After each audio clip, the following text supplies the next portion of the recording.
Oh, it's 7:02. I guess I'd like to call this meeting of the Conservation Commission to order. I'm Bob Pease. I'm the chairman of the Conservation Commission. In accordance with the requirements of the open meeting law, please be advised that this meeting is being recorded. I don't think it's being broadcast. Oh, it's being recorded and broadcast over Lunenburg Public Access channel at a future time. The town of Lunenburg, in response to the COVID-19, is currently following the guidance of the Lunenburg Board of Health, Mass Department of Health, and the CDC regarding the virus and steps communities can take to prevent the spread, and all town facilities are currently closed to the public, or actually they're open during certain hours. In accordance with the governor's order suspending certain provisions of the open meeting law, General Law 30A, Section 20, all public meetings are being conducted remotely. This meeting will be found on the Lunenburg Public Access YouTube channel within 24 hours after the meeting. To participate remotely on Zoom, members of the public may use cell phones, tablets, or computers with audio and video capabilities. The Zoom meeting ID is 839-897-30432. But if you're not already here, that information doesn't do you any good. No participant ID is needed. Just press pound when asked. All participants who are not members of the commission or staff will be muted by the chair. Computer and app users may use the raised hand feature to request to speak. To access the raised hand feature, open the participant list by clicking on participants. To raise your hand, click on the button at the bottom of the participant list. Chair will call on you and unmute you. Telephone audio users may dial *9 to request to speak after joining the meeting. Members of the public must give their name and address before they begin speaking. Please direct all comments to the chair. If you have trouble accessing Zoom or have general questions, you can send an email to lcc@lunenburgonline.com during the meeting.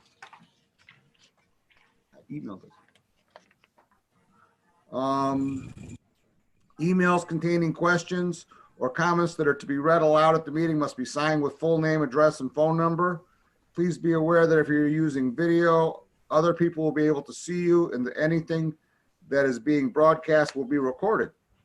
The agenda lists all topics which may be discussed at the meeting and are those reasonably anticipated by the chair.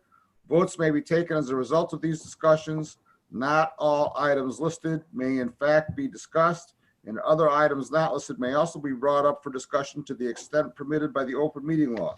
Each vote taken in this meeting will be conducted by roll call vote. Call to order. So I'm Bob Pease. Ken Jones?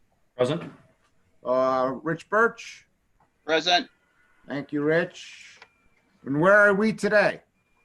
We are in Pagosa Springs, Colorado. Oh, good for you. Katie Childs? Present. Carl Luck? Present. Jack Rabbit? Present. Todd Dwyer? Present. Matt Moore, are you on right now? Bob, he said he was going to be on, but he's got another meeting going simultaneously. Yeah, he's got another meeting. I was aware of that. So, but I believe he has it on, but he's muted. Right. Is there any public comment from commissioners? Is there any public comment from members of the public? If so, please raise your hand.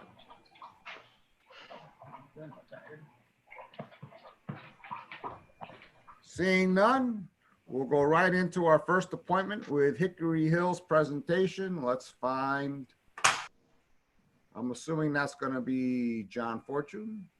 There he is. He's not even muted. Yes, sir. Excellent. Let me call up the presentation, John. Sure.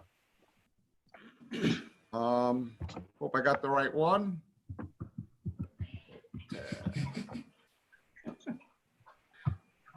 Share screen. Ooh, here. That's a big dog, Katie. That's Tyson. How's that look, John? That looks right. Son of a gun, I love it when things work out like that. Oh, perfect.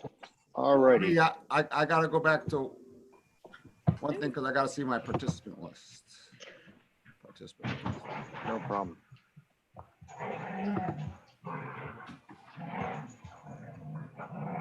As you're doing that, I'm going to introduce myself. You go right ahead. We'll get us kind of underway so we don't take up any more of your time than we need to. So Thank I you, am John. John Fortune, 50 Hemlock Drive. Today I'm representing the Hickory Hills Landowners Incorporated. This presentation is to make the commission aware of some dam work that needs to be done this fall. And I'm going to go through the repairs that we are looking to do and go give you an idea of what's happening here. Okay, Opens. next slide if you're ready there, Bob. All right, next slide.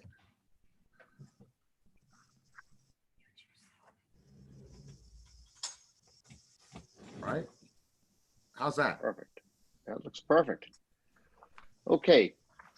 So on our agenda, I'm going to talk about the Office of Dam Safety, the state inspection we did last fall of 2019. I'm going to talk about the work that they would like us to get completed. And one of the main reasons we are talking to the commission today is our drawdown schedule. We're going to ask for it to be done earlier so that we can get this work completed. But I'll go through that in quite a bit of detail. So we do get a dam inspection every 2 years, and I'll talk a little bit more about that on the next slide.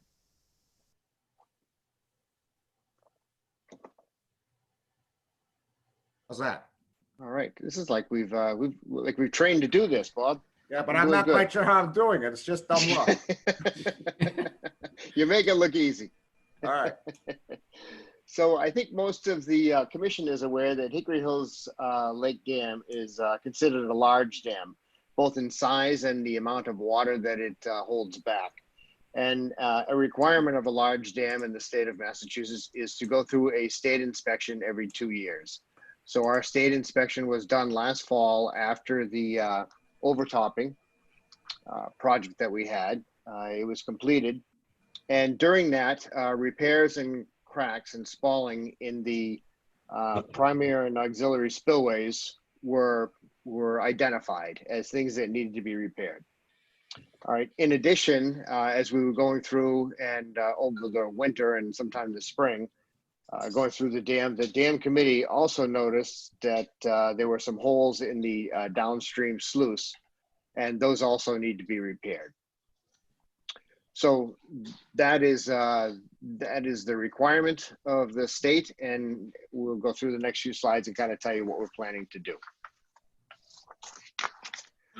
So as you can see from these pictures, this actually came out of the state inspection, and this shows some of the concrete, some of the spalling on the concrete, and some of the erosion that's happening on the concrete just from wave action. So the arrow on the left really points a lot to that erosion, and that chip is basically a chip out of that cement is part of the spalling that's happening. So we've contracted with Matt Proctor to repair the spalling and resurface the lake-facing portion of the dam. And this will include, so once the water is down low enough in that area, it's only a couple feet deep. Once the water is down low enough, we will you put a resurfacing. He actually has to clean all the cement first, and then put a resurfacing on it so that it will withstand going forward. What we're also going to do is in most areas on the dam where the concrete is exposed to wave action, there is rocks that are there, and the rocks help to break up the waves so they don't hit the concrete so hard. And so we will add, this is about 1.5 feet right there, we'll add about 1.5 feet of rocks along that area so that the wave action does not keep beating on the cement, so we don't have to do this again for another 25 or 30 years. Okay, so that's the spalling. The next one. So as I mentioned, we also started seeing some holes, and these identify some of the holes in the downstream sluice. We contracted with Mark Proctor to work on and basically jackhammer out portions of the sluice to break apart the concrete, refill underneath it because there's some erosion underneath it, and then So he'll jackhammer that all out. We'll re-cement, put rocks back into that cement to break up the water as it goes down that stream. Mark Proctor actually did this about 25 years ago, the last time it was done. At the time when he did it 25 years ago, he said the holes underneath the dam, the erosion underneath it was probably 3 feet deep. These are only 6 inches or maybe a foot. So we've caught it pretty early, and it's important that we get this done. On the third picture, which on my screen, it's actually obscured a little bit actually because of all of our pictures. But you can see this actually looks like almost a fountain where water is starting to squirt out. So it needs to be done. We tried to do some of this work last November because of by the time we identified it all, and we did not come to conservation to try to do a drawdown, an early drawdown. We tried to do it in November, but it got too cold too fast, and we couldn't get the work done. So next slide. In addition to both that concrete work, we're going to have, because we're going to have equipment up on the dam, there is a big pile of sand and debris that's right in front of the dam. I sent out today, and I apologize for the late video, but I sent a video out to some of you who I had email addresses so you could take a look at it. I don't know if you had a chance to look at it at all or not, but the structure that's sitting in front of the dam there is what we call a trash bin. The metal on that, the metal before it goes up to the grates is 6 feet tall. And the sand and leaves and debris are almost up to the point where the water starts to flow out through that trash bin. So it's nearly obstructing it. So we need to remove this sand that's there as well, that sand and that debris that's sitting in front, so it doesn't obstruct that bin, so we can continue to use the 2 sluice gates that are there. Okay. So next slide. So the work to be done, as I mentioned, we secured Mark Proctor to repair the sluice area. We'll begin the work once the lake level is down 12 inches. He asked us to get the water down 12 inches so that even if we get a big storm or a hurricane, water won't come back up and go over the concrete portion of the dam. We'll continue to run it off the other side. So he can start when it gets to be the water gets to be about 12 inches down. Matt Proctor, to do the area that's on the lake side, he needs at least 24 inches down on the water level, to bring the water level 24 inches down so he can get to all the area that needs to be worked on. So they've both asked us to try and get this done sooner than later.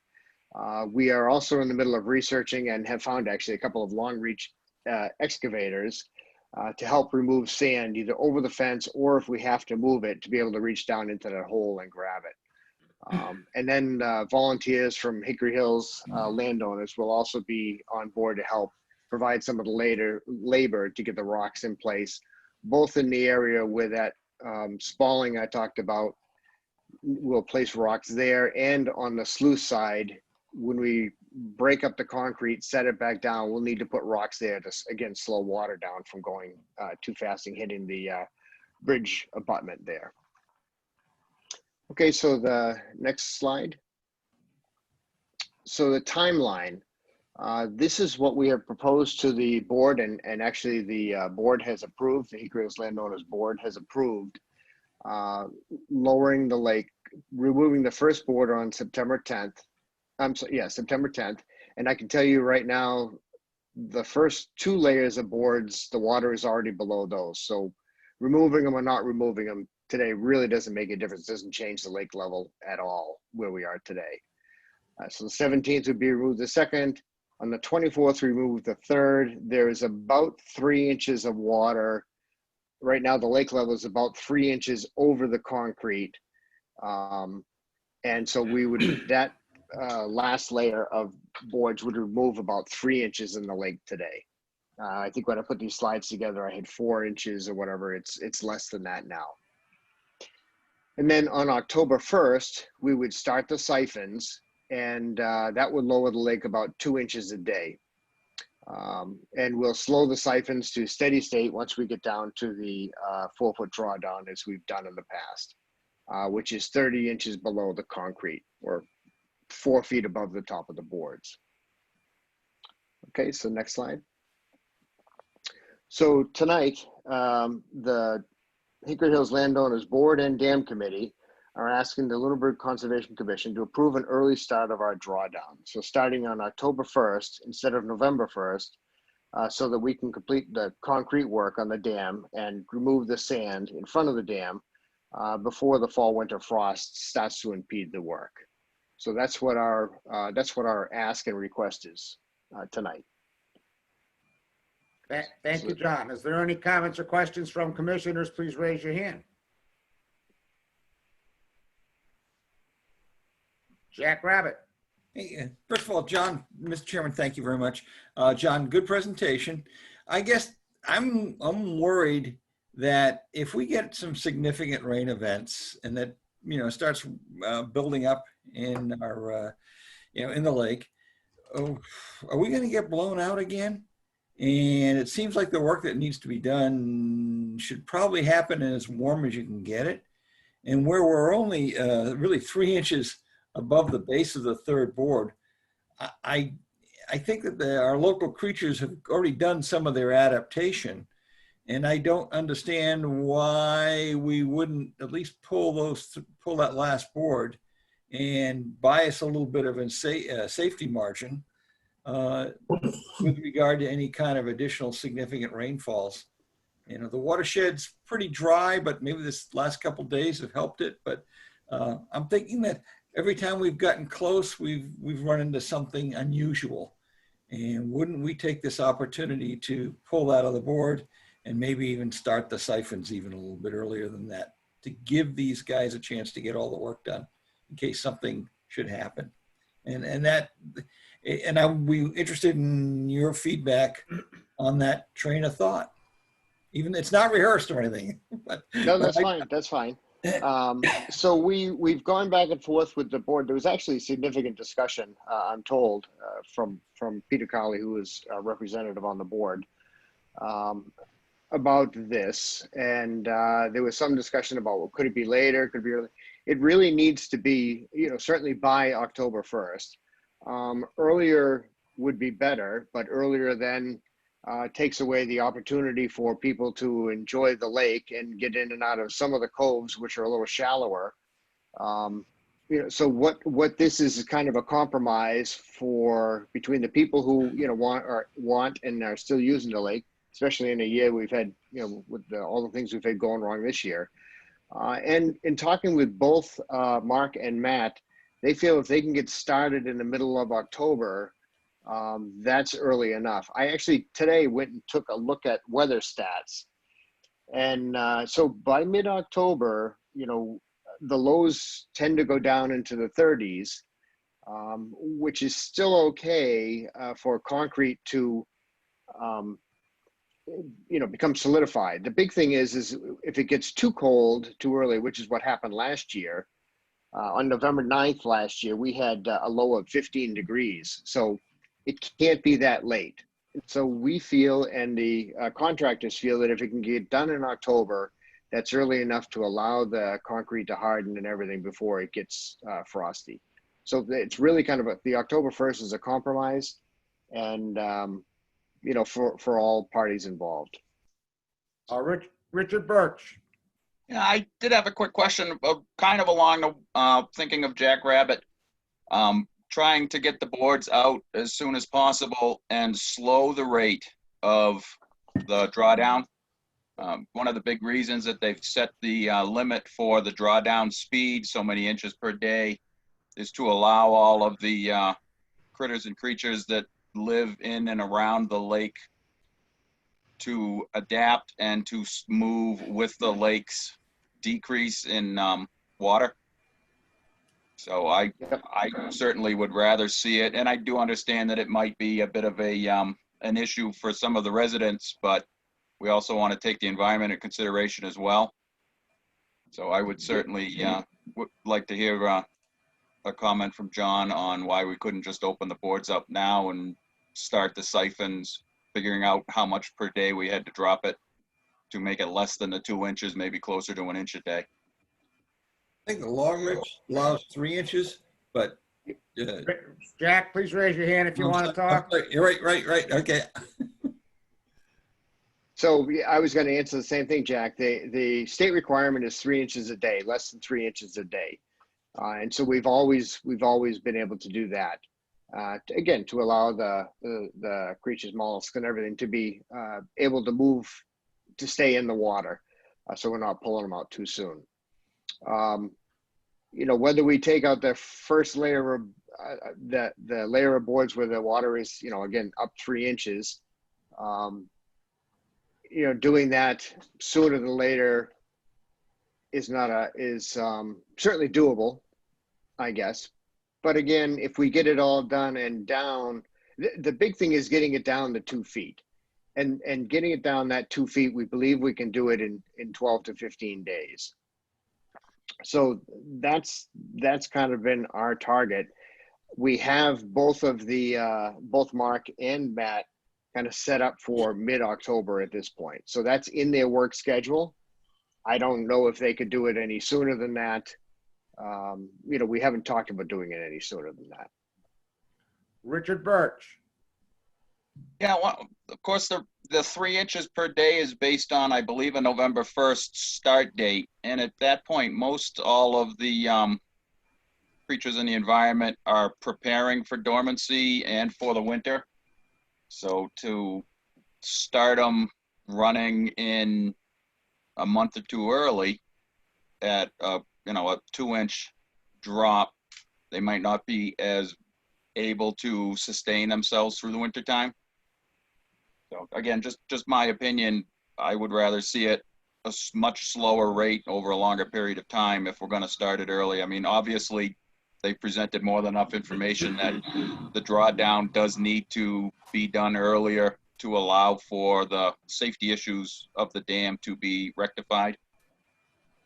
So it's just a matter of mitigating the earliness of the drawdown, not really arguing the need for the drawdown to be earlier. Thank you. No, as a matter of fact, you're advocating for it earlier than what we're talking about. Is there any other comments or questions from commissioners? Is there any other comments or questions from members of the public?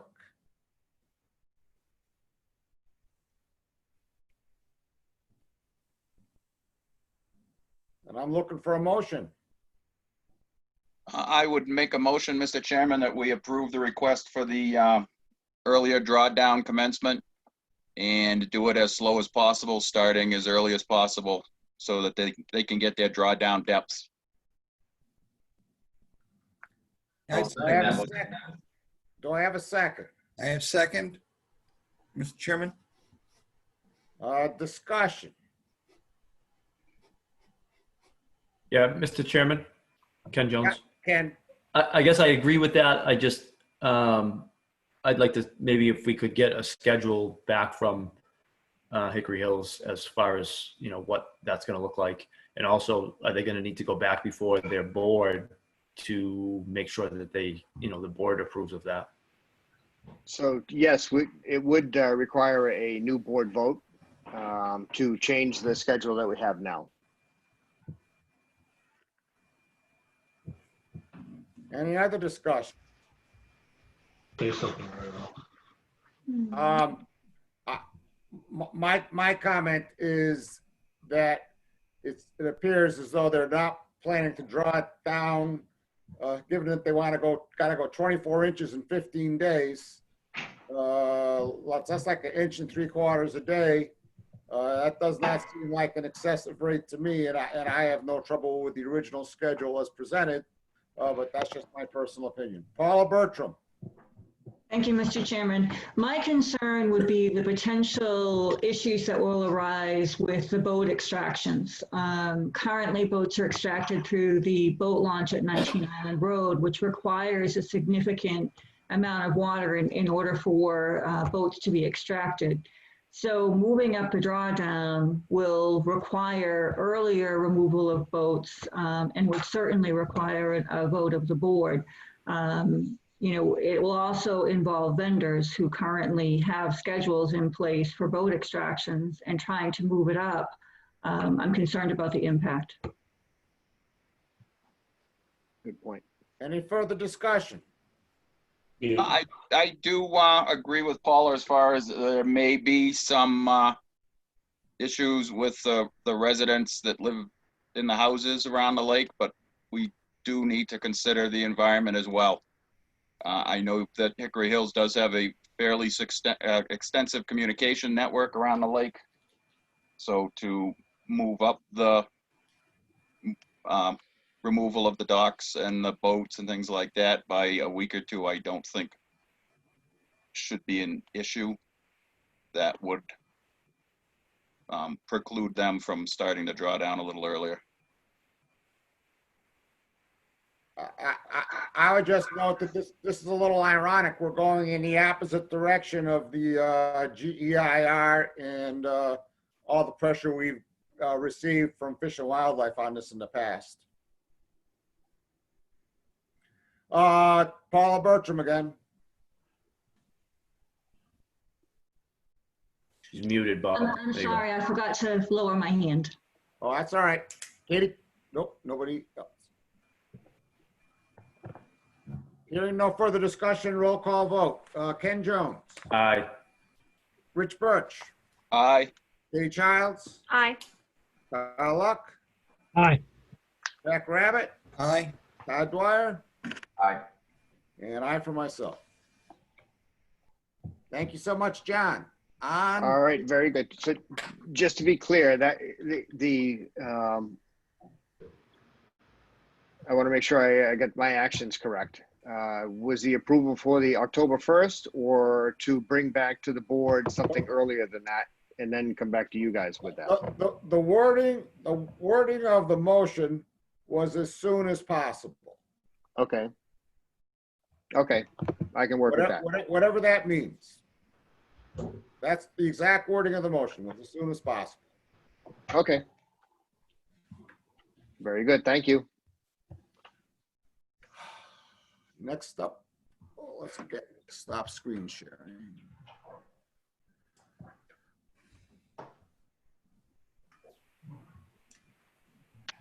Paula Bertram, let me find your presentation, Paula.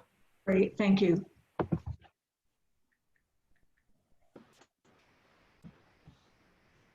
Oh boy, I got a whole bunch of things here. What am I looking for, Paula? Update to, I think the file name is Update to Conservation Rev 5. I found it. Okay. It's a PDF. I mean, it's a. I sent it in both PDF and PowerPoint. Yep. All right, so now let's try and get to that screen.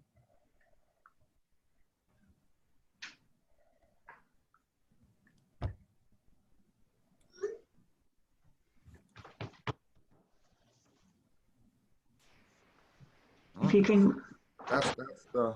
if you can just click on From Beginning on the far left. There we go. Thank you, Paula. Okay. So thank you for the opportunity to present tonight. And what I'm going to be talking about tonight is an update on the 2020 treatment plant that we had proposed to the Conservation Commission and received approval for back in March. And there are several members of the Main Lake Restoration Task Force in attendance tonight. So if I'm not able to answer a question, and hopefully one of the other members will. So next slide.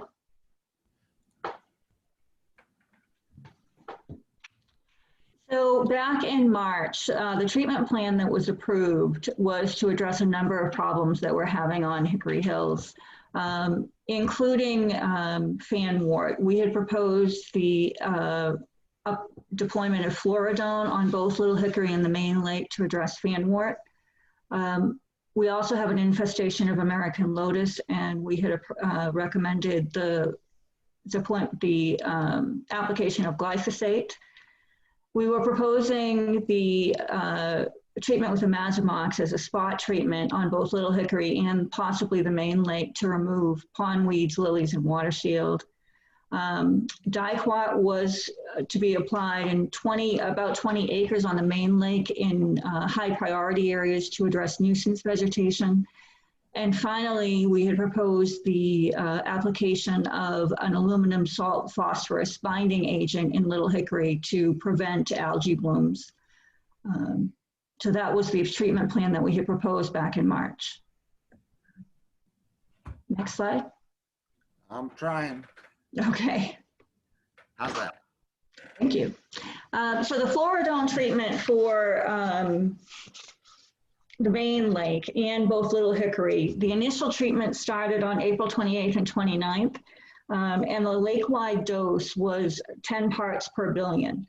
The desired rate of treatment during the long span of the treatment period is a range of 4 to 8 parts per billion. One of the most important factors in a fluoridone treatment is the contact time.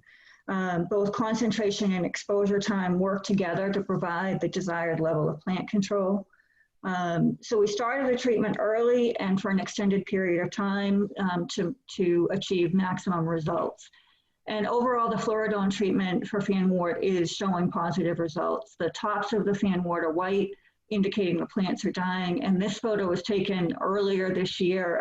At this point, there is more signs of the fluoridone treatment visible on the plants. I had actually sent a video out to you guys that one of our divers had taken. Hopefully you had an opportunity to review that. It was actually a great view of the lake from below. Throughout the treatment, Solitude has been out conducting periodic testing to determine what the concentration levels are, and boosters are applied as warranted. And we actually just had our final booster applied on the 31st. Next slide. So during the treatment period, volunteers have been conducting surveys. As I said, we have 2 volunteer divers who are doing surveys, and hopefully you had an opportunity to see that video. But they have done surveys in July and August. And their observations are that the fanwort is dead and dying. There aren't any flowers present any longer. There are no side roots growing from any of the stalks. There's less green fanwort on the bottom of the lake. The mussel beds are looking healthy. There's a lot of snails in the lake. And when they tried to remove some of the fanwort, these divers also work on our suction harvester, so they're familiar with the plant. And what they notice is that the fanwort is very loosely rooted at this point, and we're not seeing the dense root balls that we were seeing prior. In addition to the divers, volunteers have been conducting surveys by kayak, by boat, by paddleboard. So our volunteer effort has really been a vital part of our treatment plan. Throughout the treatment, Solitude has been conducting what they call a fast test to determine the concentration of the fluoridone. And there are 7 primary locations on the lake, and you can see those highlighted with the red triangles.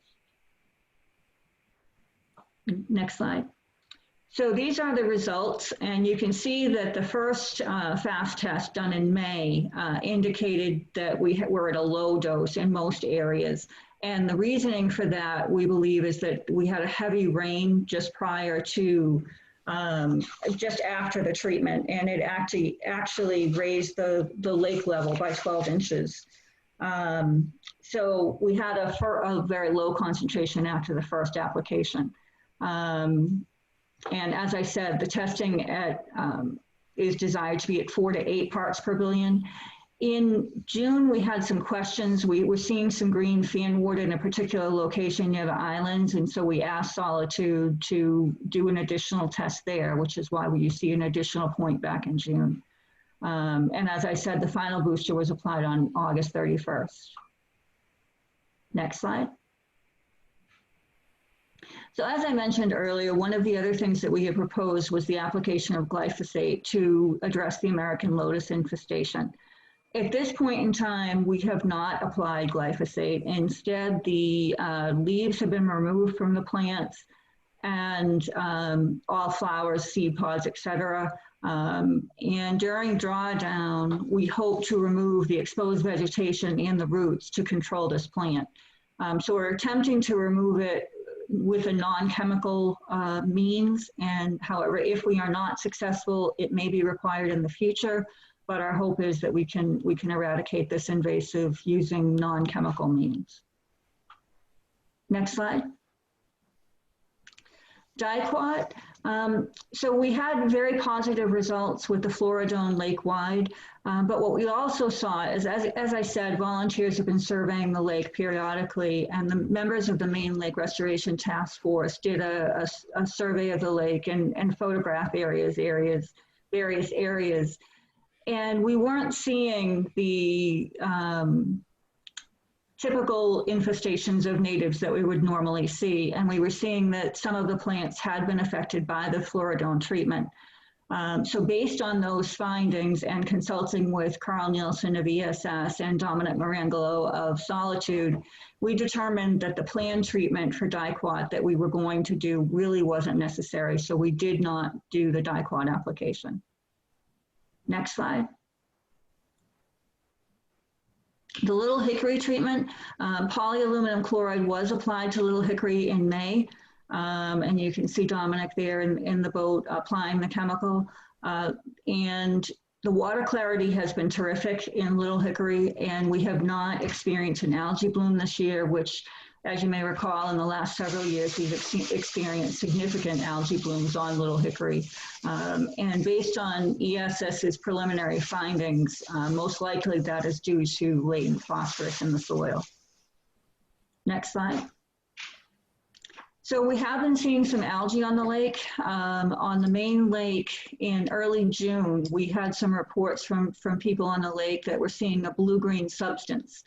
One of our residents did take a sample of that, and we had it analyzed, and those results indicated that we did have cyanobacteria present in very high levels. At that point, residents were advised to remain out of the water. We took another sample because how the sample was taken was suspect. And what that second test revealed, it did indicate that we had cyanobacteria, but not at a level that was concerning, and that the previous sample was not representative of the conditions lake-wide.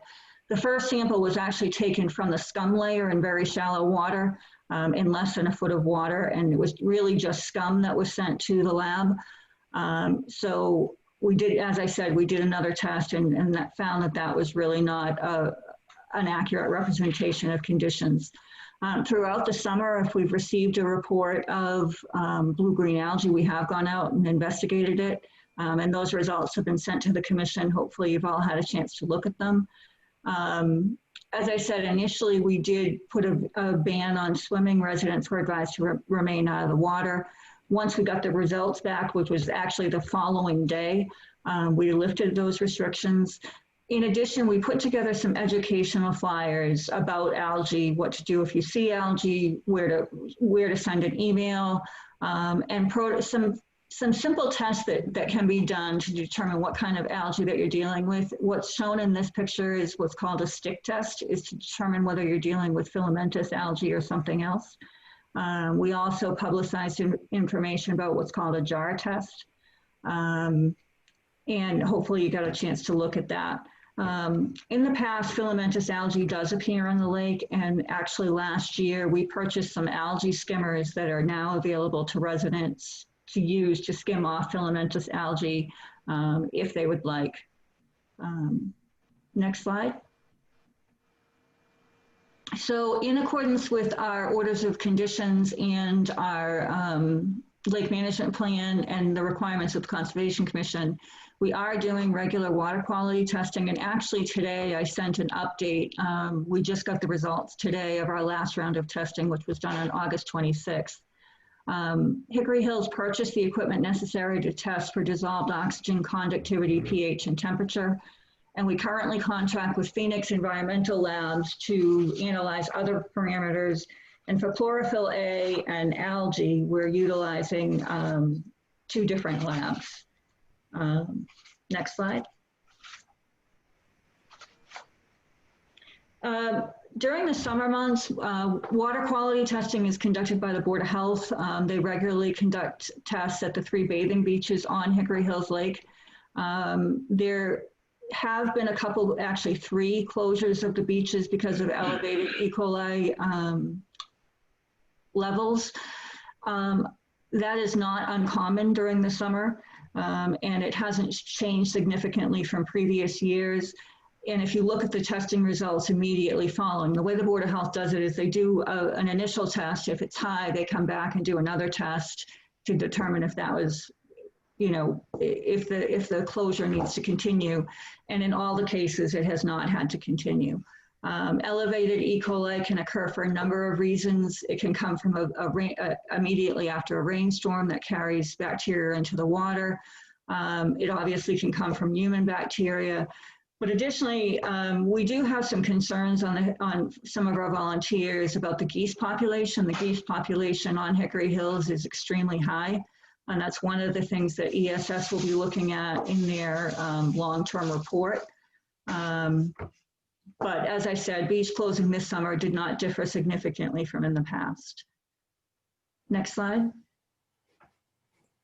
So in summary, overall, the 2020 treatment is going according to plan. It's actually going well. And as I said, we have not had, the only chemicals that have been applied are the aluminum sulfate and the fluoridone.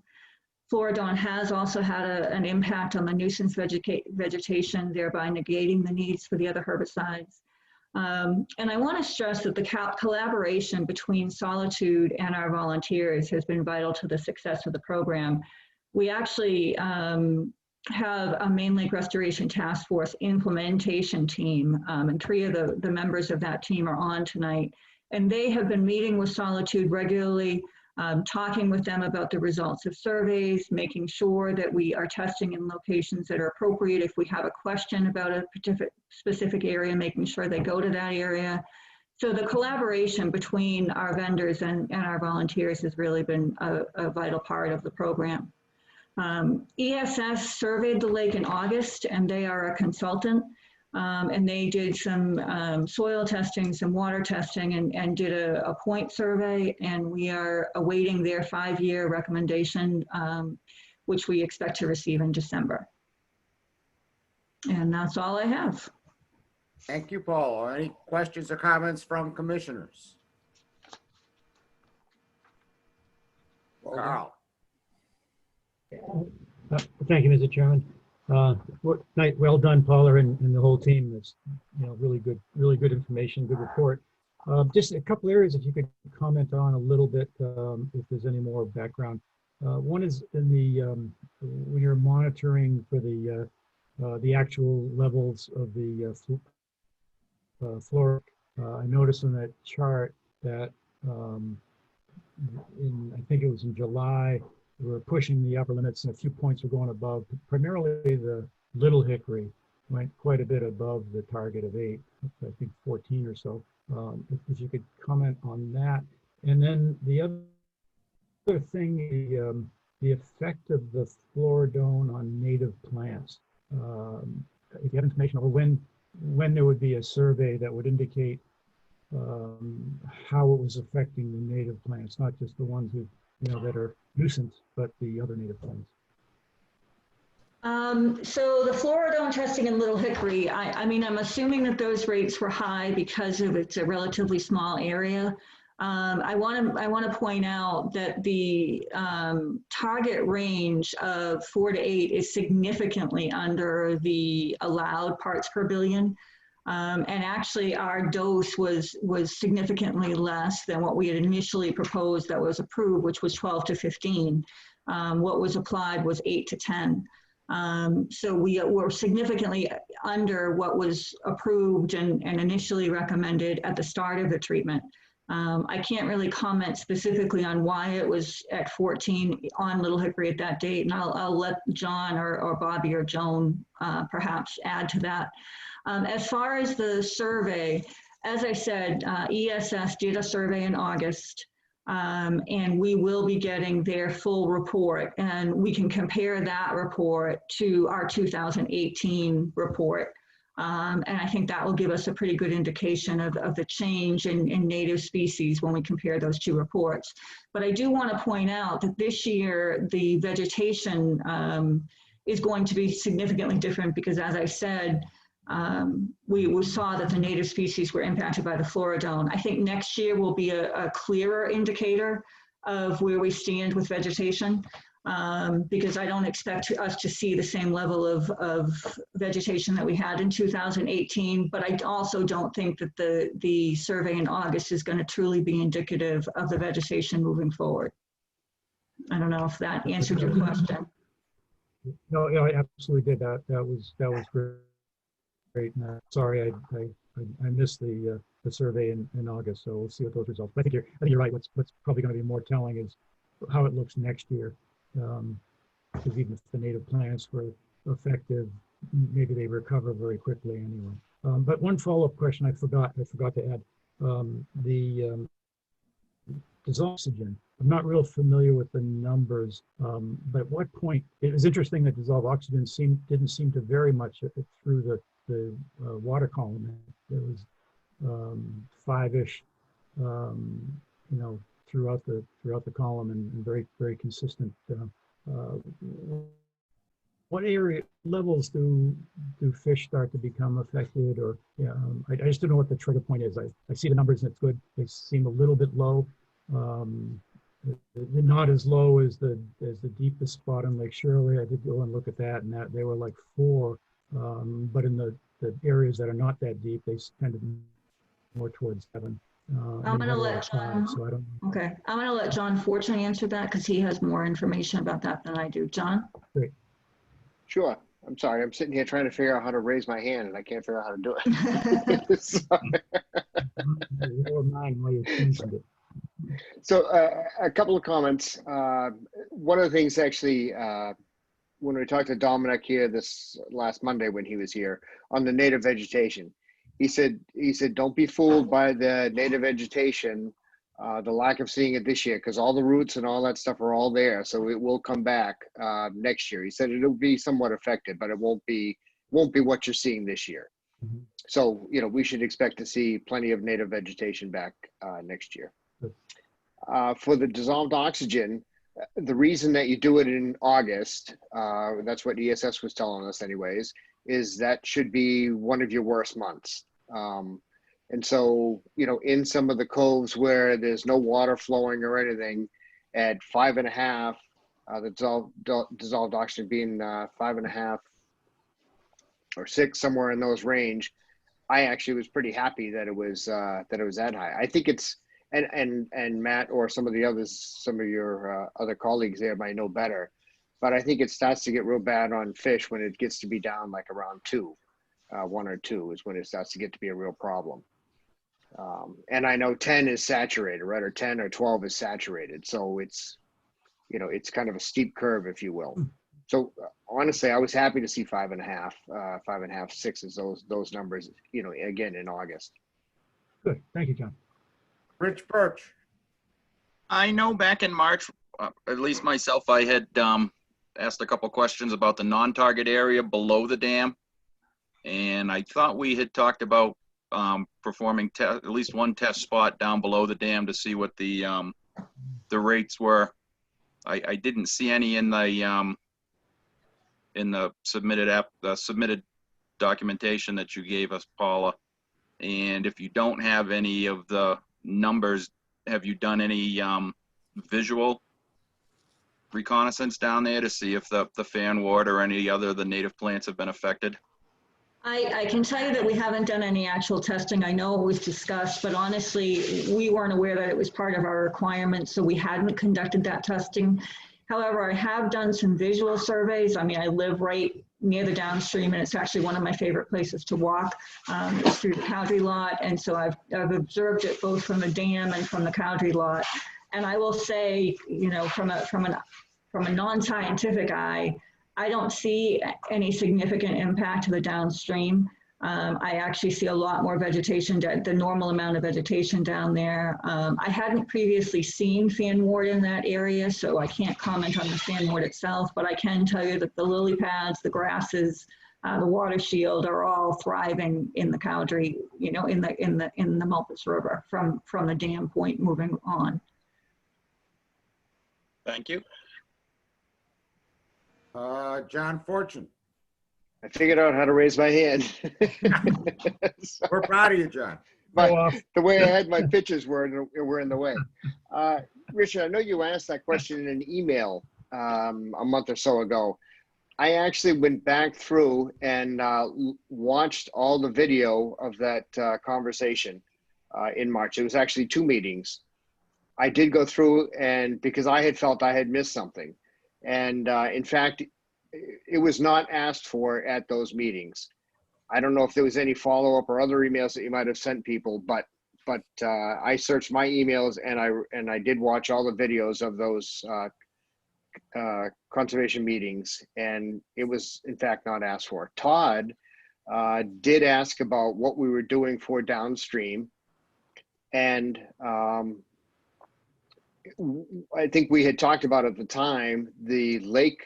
We had not brought the lake up all the way for the first fluoridone treatment, so we had 12 inches that the lake would come up, and it did, by the way, in a few weeks after the first treatment.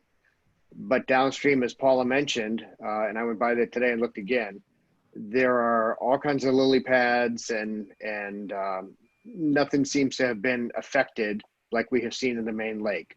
So this was a good year. We didn't have much water running over the dam other than the first few weeks.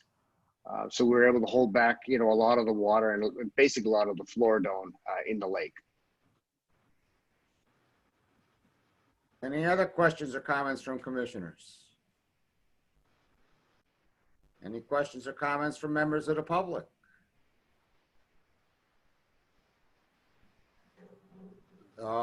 No vote is required here. This is an update for the commission.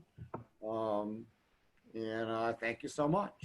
Okay, well, thank you. I just want to point out, add one thing that I didn't say earlier, is, as I said, we'll be getting our recommendations from ESS, hopefully in December. Our current order of conditions for our lake management plan expires in January. So we will be coming to you December, January with a full updated lake management plan for your approval. So you can be expecting that. Thank you. Anything else, Paula? Nope, that's it. All right. Thank you so much. Thank you. Thank you.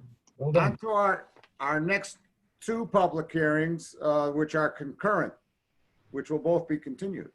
We have 2 continued public hearings pursuant to Mass General Law, Chapter 131, Section 40 is amended in the Town of Lunenburg Wetlands Protection and Municipal Bylaws. A public hearing on a request for determination of applicability by Gary Williams for 99 Roos Street will be held.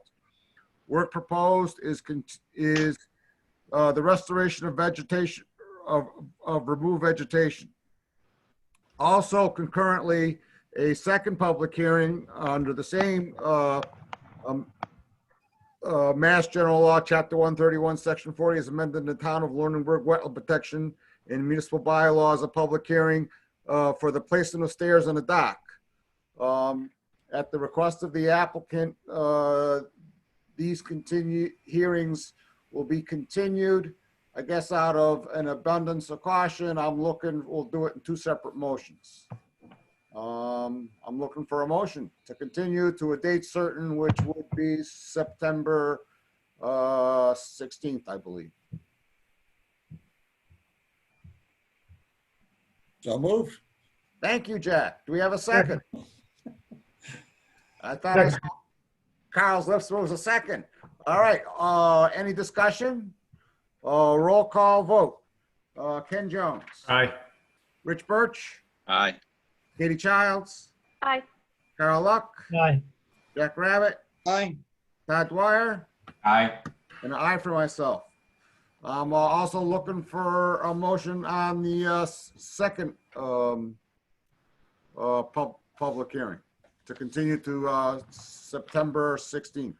So moved. Second. Thank you.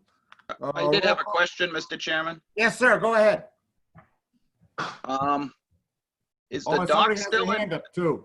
Is the dock still in place? Yes, it is. Okay. And what did they give for a reason for postponing this request? Was it an NOI or an IDA where it doesn't state in the notice? There's two NOI, there's two RDAs. Yeah. They are preparing an NOI, and they've hired an engineer to the plans. In my personal estimation, the plans that have been submitted so far are inadequate in detail in order for us to, evaluate the application. And they've hired an engineer who's going to survey locate, vegetation that's been removed, vegetation to be replaced, where the dock is, where the property lines are, that sort of thing. Does that answer your question, Richard? That certainly does, yes. Thank you. As this was a violation, is it something we should be putting a deadline on for their submittal? Well, we did have deadlines for their submittals for these two RDAs, and they met those deadlines. If we don't get the NOI by sometime this month, then I think we should start talking about reinstating. Is my personal opinion, but that's up to the members. I guess I would put it forth to the motioner and the seconder if they wanted to add a deadline to their motions Before you do submittal that, of the Rich, NOI. I want to see who this person is who called in and see what they have to say, okay? Mr. Chairman? Yeah, go ahead. Yeah, Mr. Chairman, this is Jim LaVoy, Flynn Road. Actually, you just answered my question. My question was going to be, why is it being extended? So I thank you. I think you've already given the information. All right, Thank and you. are you the number ending in 9379? Yes, I am. All right, thank you, Jim. Okay, thank you, Mr. Chairman. Yep. Carl? Yes, I'm glad, Mr. Chairman, thank you. I'm glad Richard brought this up, because it was bothering me. So it's, and I made the motion, so I would be the one to modify it, which I certainly would like to do. But it's my understanding that there'll be no further action until we receive the NOIs. Is that the understanding right now? That's my understanding, but I'm just one member. If the commission wants to go in a different way, that's their prerogative. Yeah, I would make him, I don't know if it's appropriate in the motion, but it doesn't seem, I'm happy it's going in this direction, to just move to the NOI. In the last meeting, it was expressed that, we really shouldn't be, ruling on half of this and not the other half. So I'm happy it's going to go to the NOI. So I think we should not put the RDAs on the agenda anymore.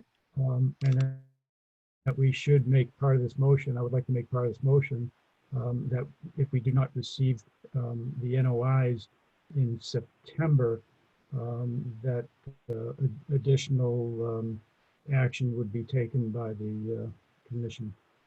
And before I'd like to see, Carl, what our agent has to say about this, because he knows more about get in there, huh?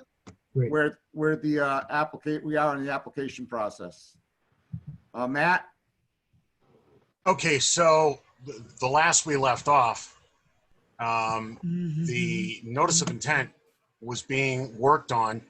Hannigan Engineering had just signed an agreement with the applicant to do the engineering and file the NOI. So they're in the middle of mobilizing the survey. I don't think the end of September is going to be long enough for them to get their survey work done and get their plans drawn together. So I'd rather give them a little bit more time than just to the end of September. Could I have a comment here? Who is this? Mr. Chairman, I would advise caution that the applicant is not present, and if the applicant was advised that there would be discussion instead of just a continuance, the applicant would have been here. So we're looking at just doing a continuance. Yeah. That is true. The applicant was told we would just continue.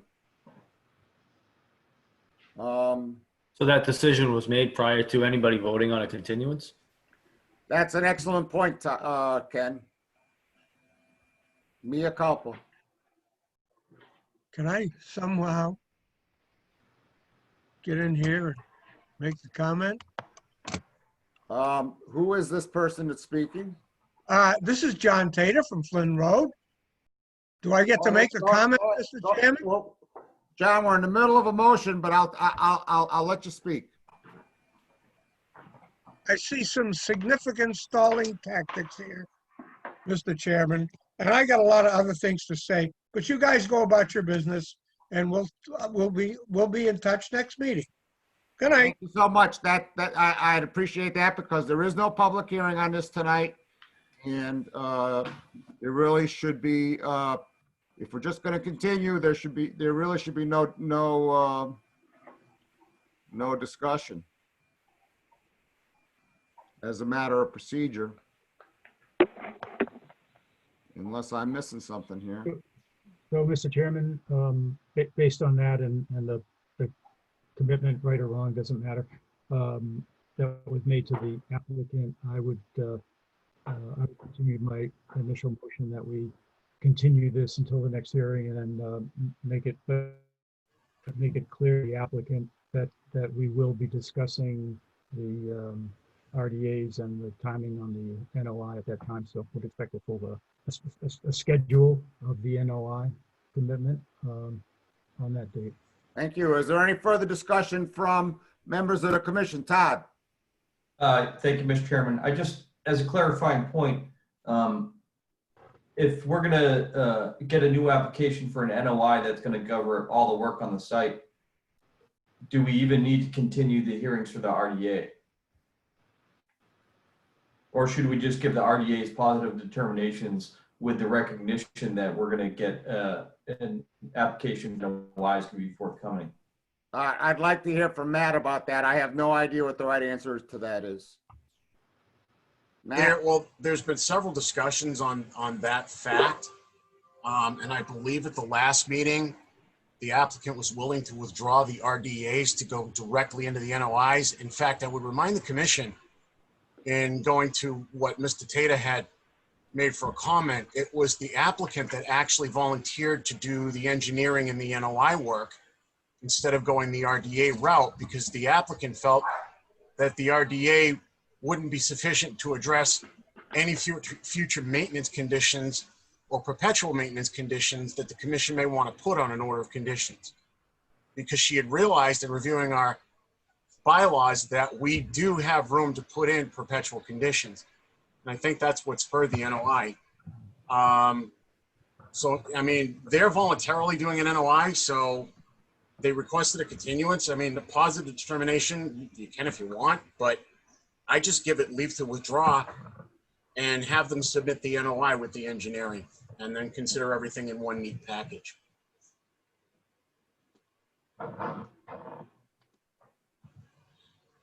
Any further discussion from commissioners? Carl Luck? Yeah, just clarify, understand what Matt just said. Matt, would it be acceptable under discussion with the applicant for us to basically make a ruling on these two RDAs as give them positive determinations? As chairman, I won't allow that. All right, so if I could interject here really quick. Yeah.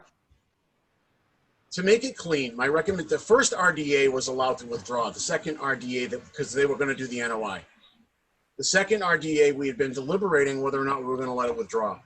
So what I would do is I would continue this RDA, have the applicant come back for the next meeting, do a status update on the progress on the NOI, and then come up with any parameters that you want to see within the NOI, and then you can do a positive determination if you like from there. Okay, that makes sense to me. So I think the original motion stands to continue. Any further discussion from commissioners? Just a quick point of order, Mr. Chairman. Yes, sir. I don't think that you can approve or deny a legal motion that's been made by a member and seconded. So if somebody was to motion to give a positive determination and it was seconded, it could move forward. You're probably right, Rich. You know more about this than I do. Not that I would agree with the tactic, but it just, the way you spoke about it just wasn't quite proper. Actually, I don't believe a motion was made for a positive. I believe the motion was made to continue with a deadline of September, the end of September, to submit the NOI materials. Okay, but Matt, the hypothetical was, well, what if we tonight started to take and we opened the hearing, even though the applicant asked to have it continued, and we made a decision without the applicant being here. I was saying as chairman, I wouldn't allow that, and Rich was saying I didn't have that power. No, I think what Rich was saying was he was under the impression there was a motion for a positive determination. No. No, the way Bob described it was my comment. Okay. But at this point, where we have a motion and a second, I would move the question. Yep. Thank you, Rich. Roll call vote. Mr. Chairman, before you do that, I'm just letting you know that you have somebody with their hand raised with a number. I understand that, but Okay. the motion's been made and seconded, and we're in the middle of board discussion. Yeah, that's right. Sorry. You're right. Sorry. Ken Jones, Aye. Rich Birch, Aye. Katie Childs, Aye. Carl Luck, Aye. Jack Rabbit, Aye. Todd Dwyer. Aye. Thank you so much. Rich, you've given me something to talk about with legal counsel next month. Make All right. Continued pursuant to Mass General Law, Chapter 131, Section 40, as amended in the Town of Lunenburg Wetland Protection and Municipal Bylaws, a public hearing on a request for determination by Andrew LeBlanc for work at 362 Townsend Harbor Road will be held. Work proposes the placement of a dock. This is a continued hearing.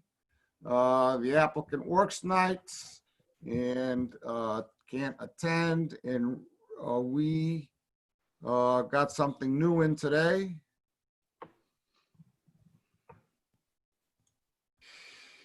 Mr. Chairman, I'd like to recommend that this be continued. I still have more information to go over with that applicant. All right. Do we have a motion to continue? So moved. Second. Damn. Any further discussion? Roll call vote. Ken Jones. Aye. Rich Birch. Aye. Katie Childs. Aye. Carl Luck. Aye. Jack Rabbit. Aye. Todd Dwyer. Aye. And an aye for myself. Mr. Chairman, if you would excuse me, I just wanted to point out there's somebody still with their hand raised. I don't know if it was All right, let's left call up it. or 9379. What do you have to say for yourself? Just muted. No, Mr. Chairman? Yeah. Mr. Chairman? Yeah. I don't know if it's appropriate. I was just going to make a comment on the prior situation, but you went to the next one, so I don't know if it's appropriate or not. Is it for me to make a comment? Well, it's not a public hearing and the applicant isn't here, but I understand, Mr. Chairman, and my only comment was going to be that, you know, my position on this and what I'll bring up at the next meeting and all has always been and continues to be the location of the dock and the stairs. And I'm just, in fairness to the applicant, I hate to see him spend a lot of money on engineering and other work if, in fact, the commission is going to say it doesn't belong where it is. And it seems to me that somehow communication should be made with the applicant or whatever to try to resolve whether it even belongs there or whether it belongs somewhere else. And if it's going somewhere else, he can spend his engineering dollars and all for that location, not this one. So this was just a comment in fairness to the applicant. I just see money being spent and I hate to see it. That's all, and I wish you a good evening. thank you so much. Matt? yeah, just to address that real quick. The whole purpose of the notice of intent isn't just to address the dock and the stairs. It's to address the perpetual maintenance of the peninsula itself and to redress the cutting that was done as well. So it's a multifaceted issue.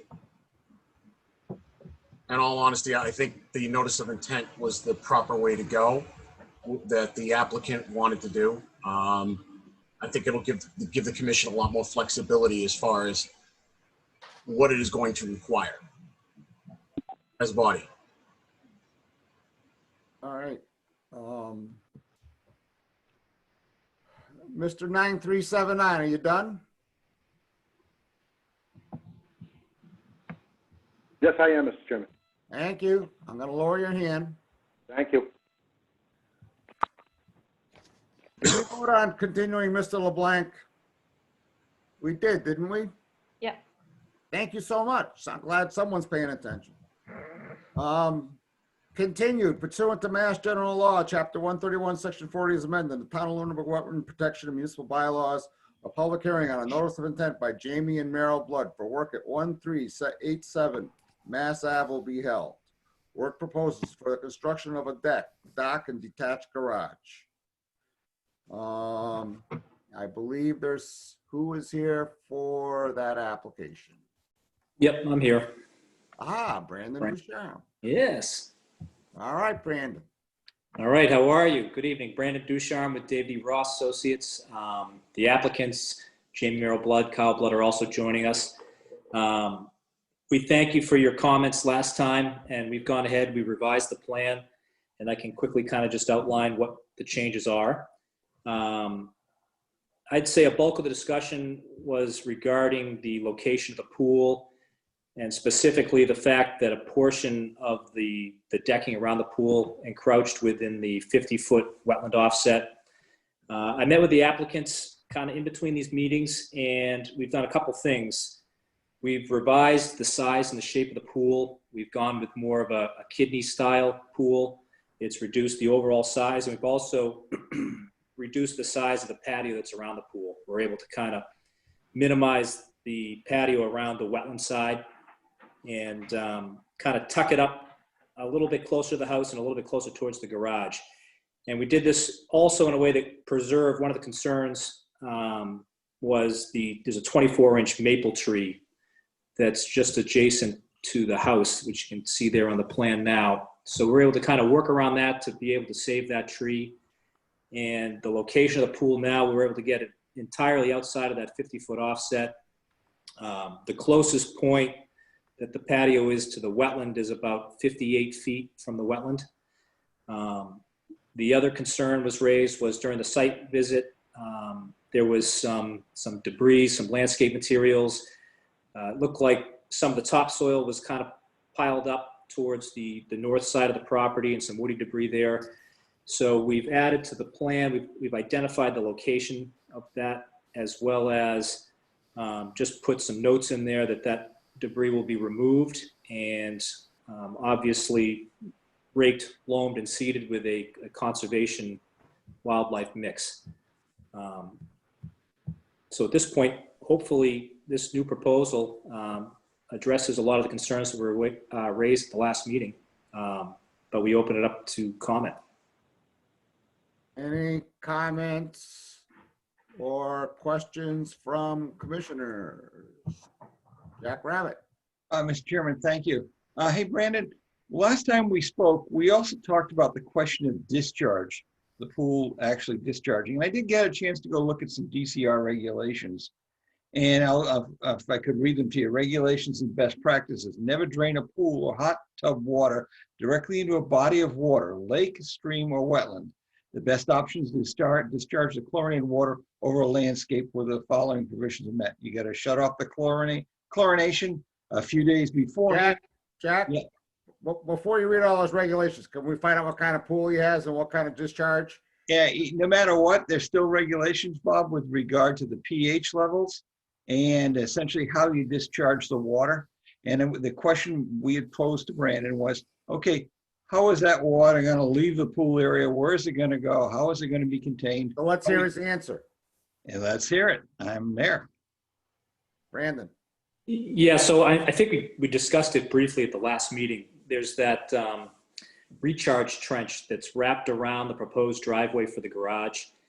And that's basically crushed stone that's all the way up to the ground surface. And we're proposing to discharge that kind of, I guess that would be northwest of the pool, pretty close to the limit of the 100-foot buffer zone there, but basically to empty that water right into that recharge trench so that it would not travel overland to get to the bordering vegetated wetland.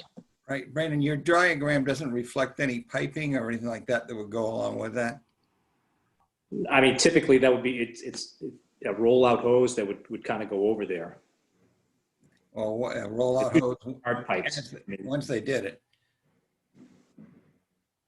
Sorry, what's that, Jack? Oh, I'm just saying that you're saying that when they backflush their filter, you're using a rollout hose that would go into that trench. Yeah. You wouldn't actually put any piping in there to put it in there? You wouldn't. I know what you're saying in terms of you hook it to the back of the filter pump and you just pump it out.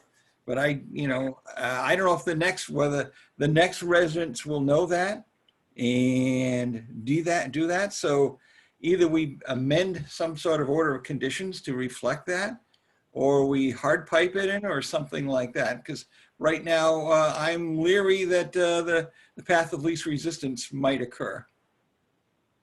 Or the first floor of plumbing deployed. Jack, would it make you happy if when the motion was made, a stipulation was put that all discharge had to be into the recharge trench? Yeah, and that would be a start, Bob. I would like to see something hard piped.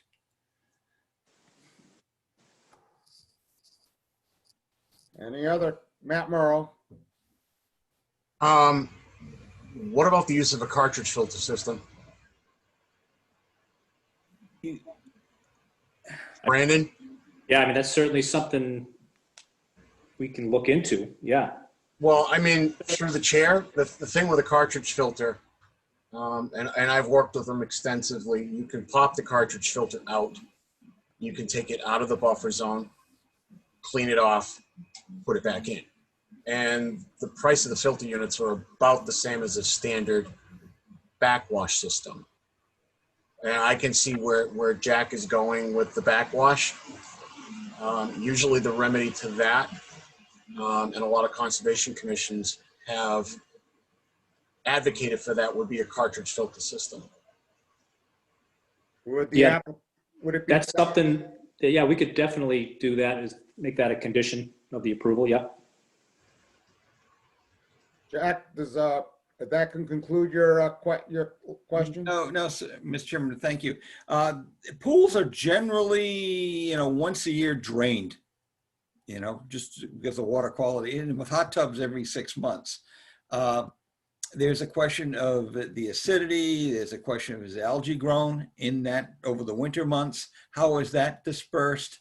And they're very clear with regard to not dumping algae into any other wetland area. I don't know if that filter cartridge, the ones that I'm familiar with, the larger ones, you actually add diatomaceous earth to that cartridge. The only ones that I'm familiar with. And then you do a back flush on that.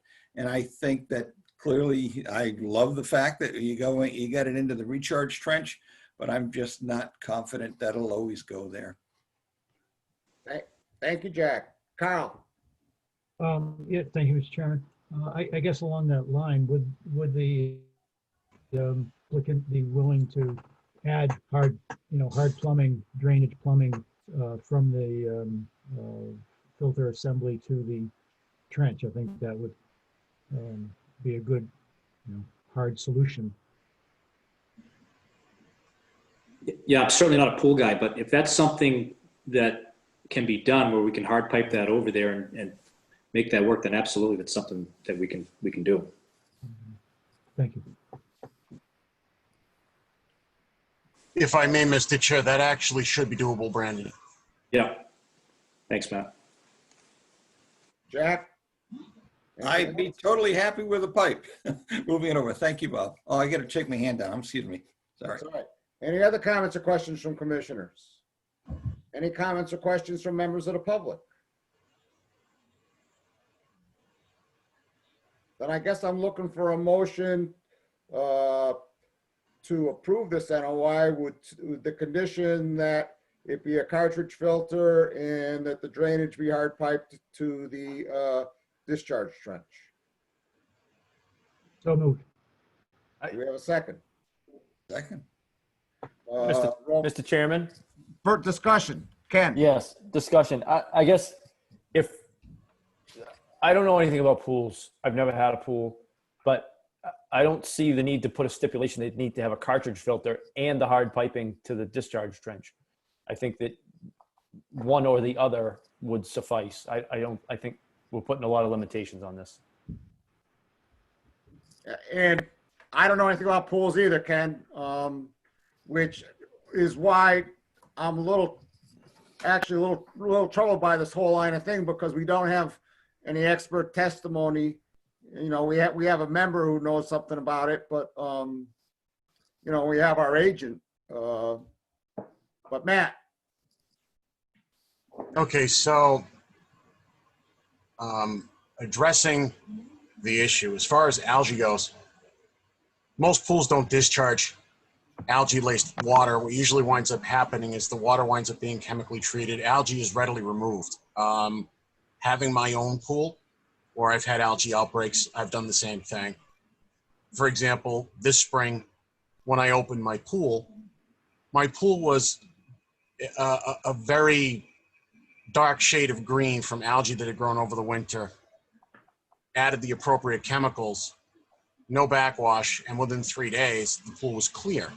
That's very easy to remedy.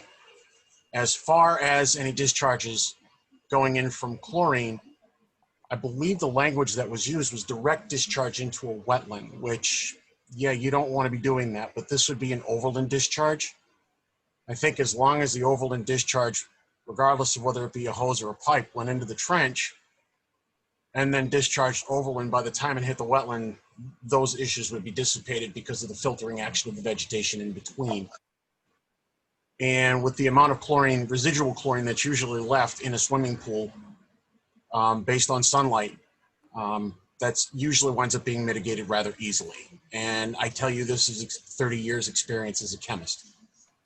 I deal with this stuff a lot. So I can see both sides of the argument. I think I agree with Ken. We don't need to do the cartridge filter and the trench. You could just do the trench, and I think that would be satisfactory.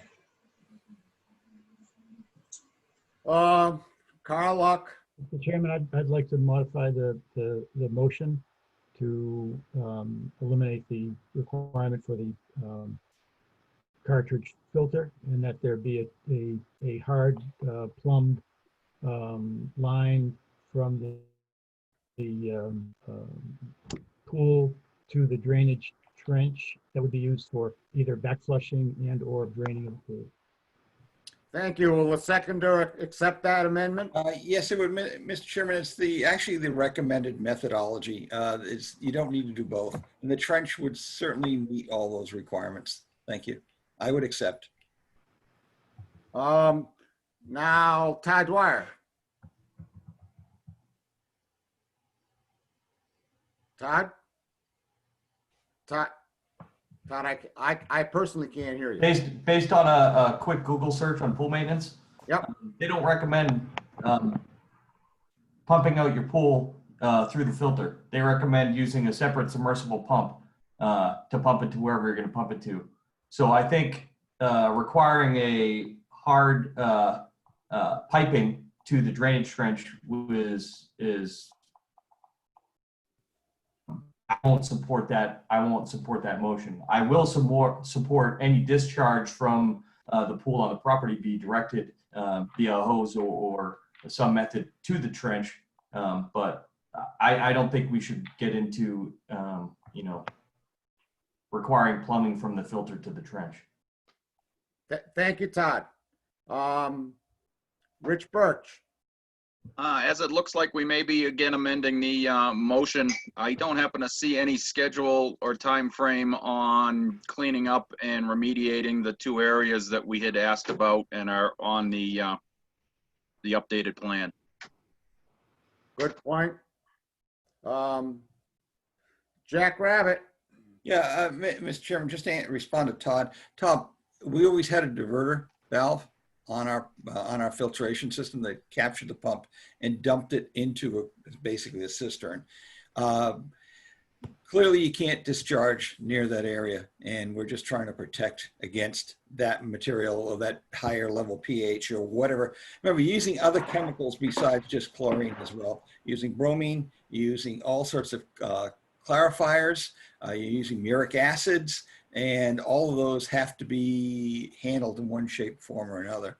And so we had diverter valves. We used the same pump motor, you're right, but we put it into an enclosed area. You don't run it across your lawn. That'd be the worst thing in the world for your lawn. Even though the state says you can go ahead. Matt Morrow. Okay, so yeah, again, I can see all sides of the issue here. What I would state is that the residuals of those chemicals, when they're usually pumped out, are pretty low. And then usually it's not the whole pool that's pumped out. It's only a small portion of it to allow for winter closure. And then going to Todd's point, you could require a separate submersible pump with discharge to an area as far out of the buffer zone as possible. Like the stone line trench, for example, going around the driveway, it could just be submersibly pumped right out into there. Yeah, just to add to it a little bit, I mean, also having a pool myself, there's two things we're talking about. The first was, routine maintenance, which involves backwashing the filter. And that's what we were talking about, hard piping to the trench.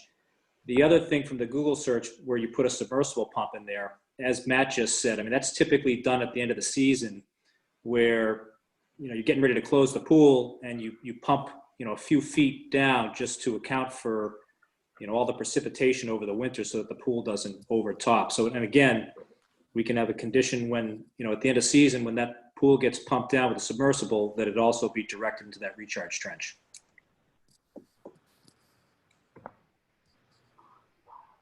Jack Rabbit, you still have your hand up. I'll take it down, Bob. As long as I get it to the trench and it's reliably delivered to the trench, and that means piping. That's where I stand. I'm gonna lower my hand, excuse me. I keep going. Right now, can someone repeat the motion that's on the floor? Mr. Chairman? Yes, sir. I'm going to stop making motions pretty soon. I seem to be running into trouble here, but I would like to move that we approve the plan with the condition that any backwash filter be hard plumbed to the drainage area, and that any drainage of the pool would be directed towards that drainage trench as well, which would allow. Can you please add something in there about a schedule for the reclamation of the disturbed areas? Yes, and well, I'm not sure how we do that though, because without the schedule, have to approve it. And pending submittal of a schedule. I'm not sure that addresses Richard's concern. I think we should pick a date by which a reasonable date by which it should be restored. There you go. Would be my suggestion. Would the applicant like to recommend a date that you're comfortable with?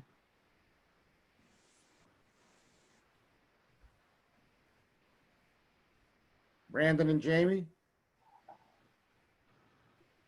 Hello. Hi. We could have that removed by the end of September. Well, see, there you go. Oh, very aggressive. Thank you. With the removal and conditioning of the disturbed area by the end of September. We have a second for this renewed motion. Jack, are you second? I'm going to second it. Thank you, Jack. Thank you, Bob. Any further discussion? Roll call vote. Ken Jones. Aye. Rich Birch. Aye. Katie Childs. Aye. Carl Luck. Aye. Jack Rabbit. Aye. Todd Dwyer. Aye. And I for myself. Thank you so much. Thank you. Do you have any questions? Good job. Thank you, Jamie. All right. Let's get let's stop our screen share. Close that thing. Continued pursuant to Mass General Law, Chapter 131, Section 40 is amended, the Town of Lunenburg Wetlands Protections Municipal Bylaw. A public hearing on a notice of intent by Joanne McGurn for work at 238 Fire Road 16 will be held. Work proposed is the construction of a single-family home, driveway, well, sewage disposal system with portions of the construction within the 100-foot buffer zone. Who is here for this application? Ah, Hi, Bob. Neil from David Ross Associates, Neil all Gorman. right. And I believe the the applicant, Joanne and Butch McGurn are here, as well as Brian Butler here. I see Brian Butler. Yeah, Brian Butler from Oxbow is here as well. Okay, and where are, I don't see on my list of participants. The McGurns are sitting on their couch in their living room, it looks like there. Waving. I found them, yep, all right, we're good, thank you. So, do we have some revised plans? Yeah, I emailed them to Matt, or if you share Okay, screen, well, I can bring them okay, up. I just want to know if I should go looking. Yeah, All right, and so I have, Hey there, Bob. which, I got three the separate. revised site plan, 14083 is the L number. L14083. All right. We'll open it up, we'll blow it up, and we'll share it on the screen. Okay. Come on now, you want to share yours? And will I have the ability to share screen at some point, Bob, or? Or I could turn, if I can figure out how to do it, I can let you do the screen sharing. Fair enough. The question is, okay, so you're Neil Gorman, right? I am. So we're gonna,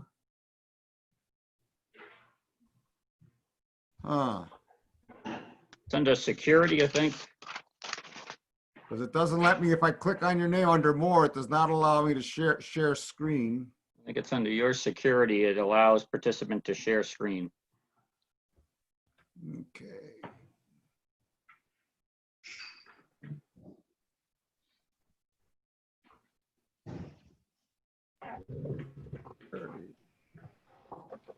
Allow participant to share screen. Aha, look at that. Okay. Thank you, Neil. Right. Now let's go back and try again.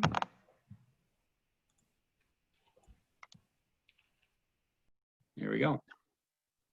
Look at that. Bingo. Look at us, Bob, getting right through there. This is wonderful. Now it gets me out of the screen sharing business. Now you can pay attention, right? So yes, we did submit some revised plans after our last meeting. We took lots of notes of the comments and concerns of the commission. And, you know, I'm going to go through those revisions in just a minute, but I'm going to turn this over to Brian Butler to bring forward something that is a little bit new that we've discussed with the applicant and with Brian Butler. So I'll turn it over to Mr. Butler for the time being, but I'll have my screen up for him. Thanks, Neil, and thanks for putting up the right plan here. Brian Butler, for the record, Oxbow Associates. And as we contemplated the comments of the commission from the last meeting, we wanted to make sure that we were clearly an outlier in terms of filings that come before you on lakefront lots, most of which, and we researched a number of the filings that have been approved in the last decade or more recently to see where we stood in that kind of matrix. But the thing we wanted to make sure the commission is continuously aware of and considers in their deliberations here is that we have a 16-acre lot plus or minus 12.2 or thereabouts in the town of Lunenburg, which is all you really care about. But in order to make ourselves stand out, we mentioned, I think last time, there's a fairly interesting ecotype on this, partially on the site, that leatherleaf bog that's in the northeasterly portion of the site and spreads over into Shirley. And what Neil is kind of swinging the cursor around here is an area that we would like the commission's consideration in placing that in under a declaration of restriction for conservation purposes It's in total, it's about 3.7 acres, of which 2.37 is in Lunenburg. Yeah, actually, it says right on the, yeah, I don't even know. 2.3 is in the town of Lunenburg. It includes all of that leatherleaf bog feature that's on the property and a 30-foot, minimally 30-foot buffer, as where Neil is pointing now, that's minimally 30 feet off the wetland boundary, and as you can see in other places, quite a bit more generous. We just wanted to have some nice clean angles around this so that we don't have a nightmare meets and bounds plan. But as Neil will go through in a minute, he's given you and provided for all of us a pretty thorough analysis of the relative impacts on the project site, which in comparison to most other submittals that you get on either of the lakes in town, I have to imagine and be quite confident doing so, that there's not a lot of comparables in terms of dimensions of the lot and then the relative impacts, particularly where we're reusing a lot of previously disturbed or impervious surface. So in any case, we if the commission so pleases, as part of this condition, we would be more than happy to restrict that 2.37 acres in the town along with the Shirley land, just to complete the matrix there. Against any perturbations, the commission could weigh in. We don't really need to retain any timber harvest or any other rights in that area. I think we could safely place that into a CR. And if Neil, could you go back to that just for a brief moment? Yep. Just to the south, we initially thought, yeah, could you, down in the area, keep going to the right, Neil, if you could. Okay. Oh, no, I'm sorry. You're right. You're in the right place. Right there is Holdenwood Limited Partnership Trust. There's a 4.6 acre, I think, CR on a piece of property there. There's no trails or no public access encouraged there, but it's a conservation parcel nonetheless. And we thought originally that we were paralleling the property line, but we see at least we meet it at a tangent point there. So our 3.7 acre restriction would in some ways complement the 4.6 acres of the Holdenwood Trust property. That's they also own more land to the north, right along the Shirley Lunenburg property line or town line.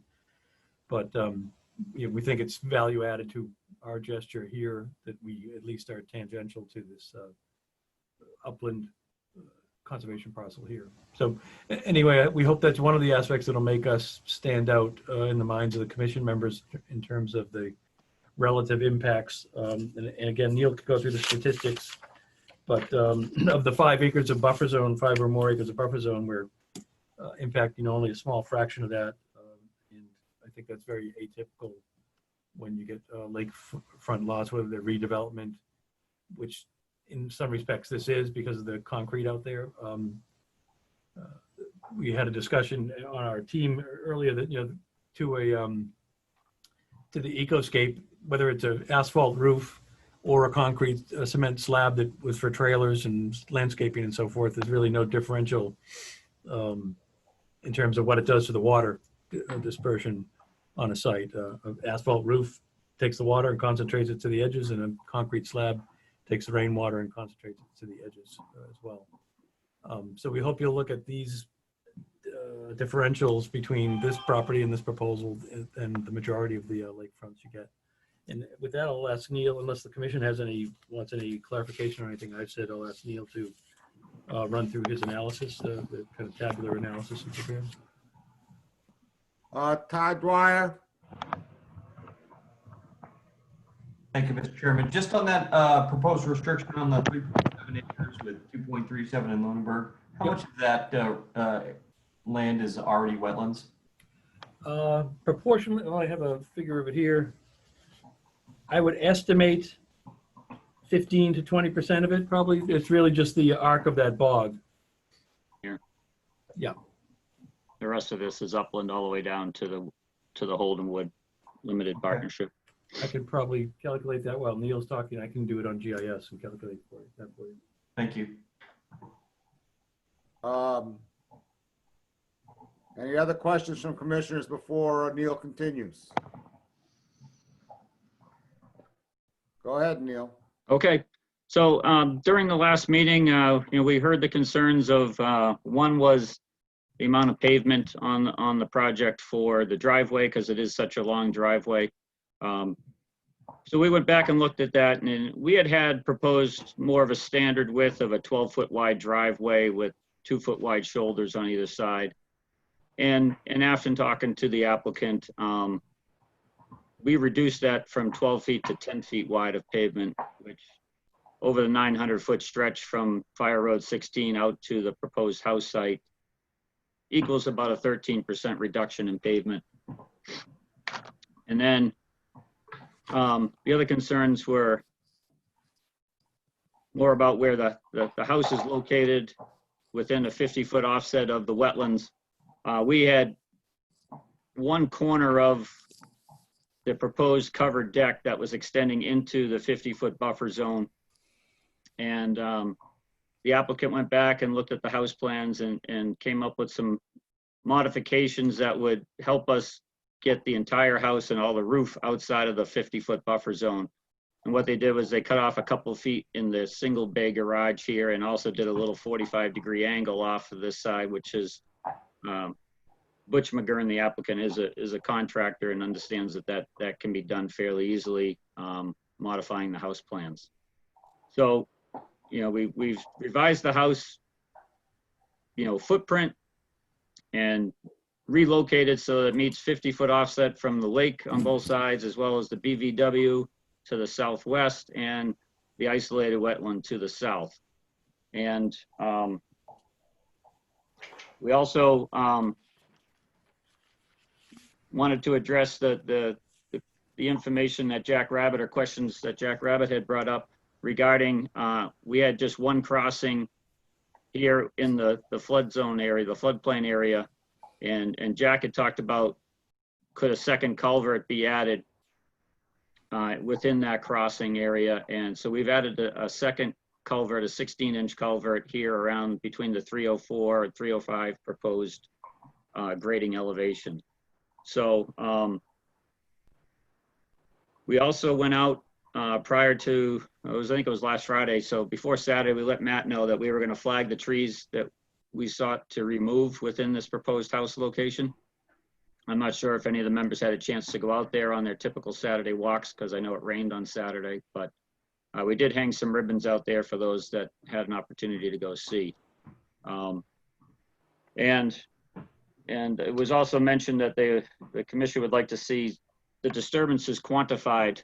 So in the cover letter that I submitted to Matt via email, I don't have a copy of it, Mr. Chairman, but if you have a copy in your file, I could stop sharing. We could bring it up, or and we could just quickly crunch through the numbers there if you wanted to. It's called a cover letter. I'm not sure if it's Matt, in do you have that? Can you put it in the cloud? Have which, Mr. Chairman? the cover letter that I sent, Matt. Do you have that? It is in the cloud, Bob. Yeah, it's in the cloud, Bob. It's there. Okay. NOI revision cover. Aha, look at that. Yeah, what they said, Bob. And while you're pulling that up, Bob, I also want to mention I did talk to Jim Gariffi, the Lunenburg Board of Health agent, on Monday. He has reviewed our septic plan, and he had, just one question regarding our force main, because the house sits up higher, then it dips down, and then the force main goes up to the leaching system. And engineering wise, he was just concerned if there would be any issues with freezing, because the water won't completely drain out of that force main. And our plan discusses that if it's not buried below the frost layer, then it would need to be insulated. So it is my understanding that Jim will be preparing a permit for approval for the septic system to be signed at the next Board of Health meeting, which should be coming up here shortly. So that's one of the items that also came up. Neil, I believe I've shared the letter. Yeah, I see it. Would you like to go through it? Yeah, we'll just quickly go through it. So on the bottom there, the first part of it was the revisions that I just discussed. And then the bottom part talks about the the impervious areas to be removed, as we discussed last meeting, this point of the peninsula had numerous concrete pads and walkways from a previous owner that used it for trailers and campers and such. And the calculation of those impervious areas to remove are just over 2,000 square feet of impervious areas. And then I broke down how much of those areas are within the 0 to 30, the 30 to 50, and the 50 to 100. So as you can see, the large majority, almost 3/4 of that, is within 50 feet of the lake. So by removing those areas, we're certainly removing impervious areas outside of that more sensitive 0 to 50 feet area. And the proposed house we have is outside the 50 foot. So then going on to the next part, you asked about different disturbance calculations within the for the project. Then I also broke it down into like roof and house and garage, driveway, and the concrete retaining walls along the driveway through the crossing of the floodplain. So I also broke those down into the 0 to 30, 30 to 50, and 50 to 100. So the overall project is around 38,000 square feet. So when you look at that as the overall property size of 15.9 acres, we're disturbing just 5.5% of our property that is in the ownership. And considering some of the other smaller properties on the lake, disturbing only 5% seems minimal in the sense of some of these smaller lots that have much larger homes where the amount of impervious could be up to half or maybe even more at times. And for those new impervious areas, I did break it down by, again, roof, the house, and the detached garage by the leaching trenches. So we are at about 2,700 square feet of roof, which is about 700 square feet more than what we're proposing to remove up on the peninsula. And as you can see, none of the roofs are within 50 feet of the lake or wetlands.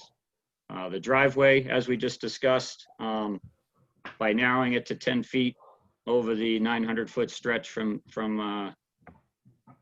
the end of Fire Road 16 to the proposed house site, is following the existing cart path. And actually, one location, we're moving it outside of the 50-foot buffer zone where the cart path actually angles within it.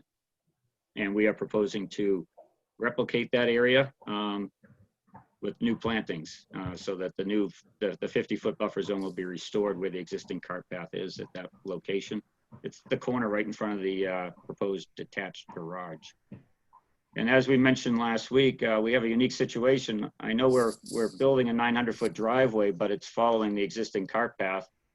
And there aren't any trees to be removed along that path. There's some pruning will be needed along those trees for larger vehicles that are taller vehicles. But for the most part, there isn't a significant amount of vegetation being removed in order to get out to that house site. So the only vegetation being removed is where the house is proposed, in the landscaping and yard area and parking area up near there, which if anybody saw, I think we marked about 24 trees that are greater than 9 inches or greater in DBH.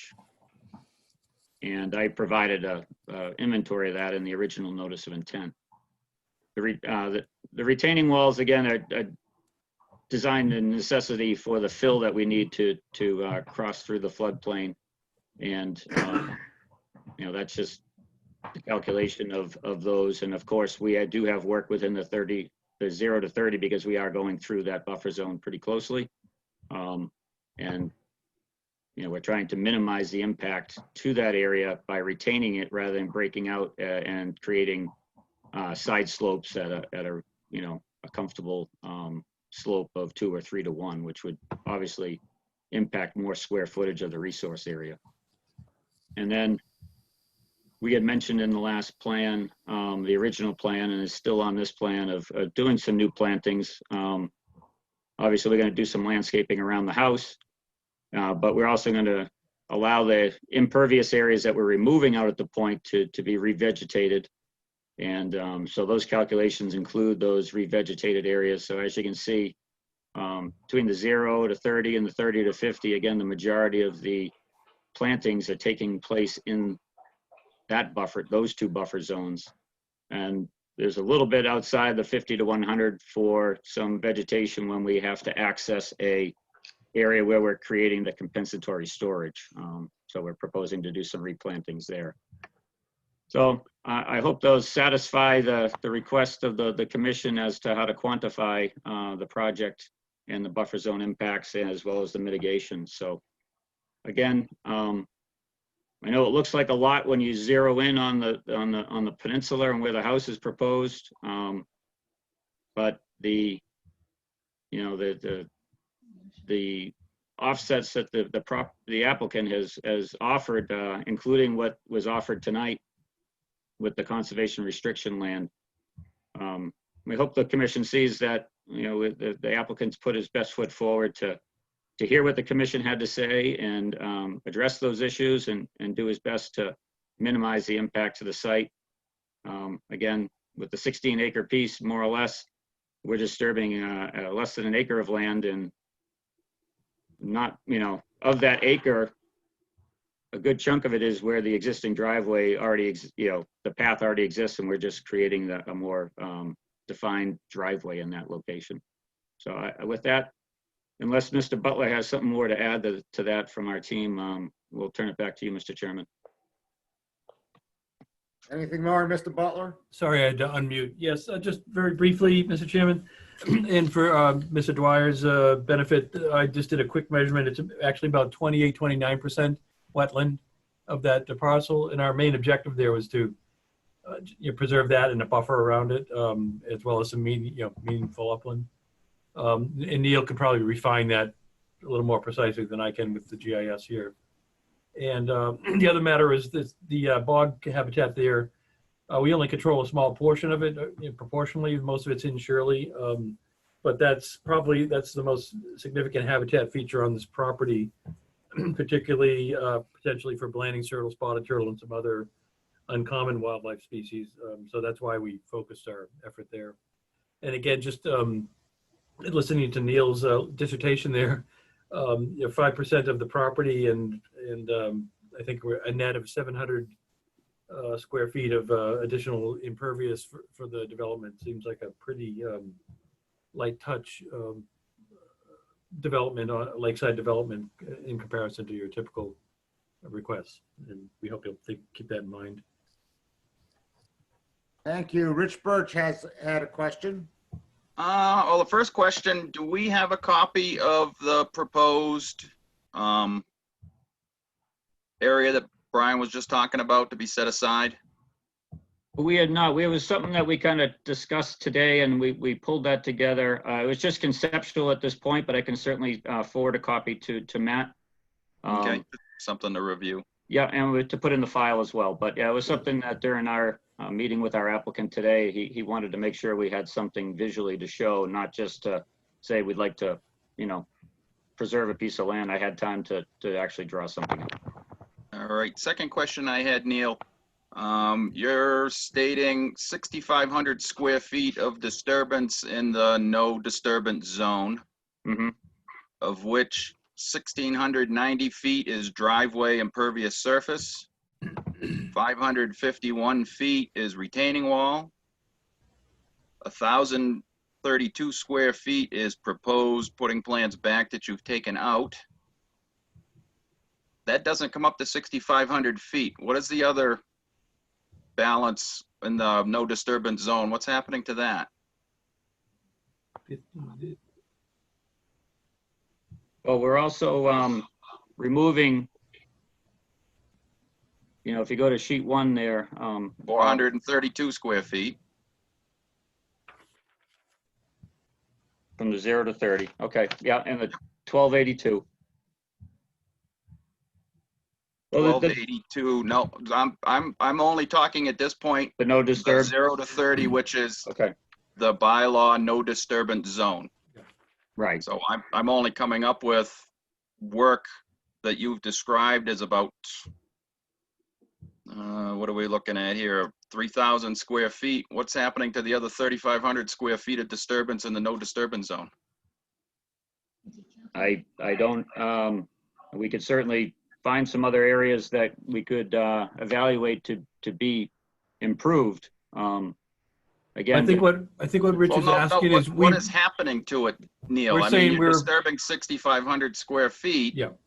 You've told us what basically 3,000 square feet is going to be used for. What is the other 3,500 square feet being used for? Do we think that's an overestimation, Neil? It may be. I'd have to look at those numbers. Look at my. Yeah, I mean, I hate to be a stickler, but if we're off 50% in just that small number, at least for myself, it kind of shadows or casts a bit of a shadow on the rest of the figures. Fair enough. And I mean, we're already talking about almost an acre of disturbance in the buffer zone just for one house to be placed where it is, where if we put the house somewhere else on the property, we would eliminate a tremendous amount of the disturbance in the buffer zone. All right, I'll go ahead and double check my numbers. I mean, it's some of that 0 to 30%, now that I'm thinking about it, some of that 0 to 30% includes the compensatory storage areas that we're creating for the filling of the floodplain for the crossing. Mm-hmm. So if, Mr. Chairman, if you'd allow me to, if I can go back to my screen again, that would be great, so I can just point something out. Go right ahead. You did it on your own without my permission last time. Okay, I just tried to share my screen and. Well, let me stop my share. Maybe that's. Okay. Now try. Here we go. Yep.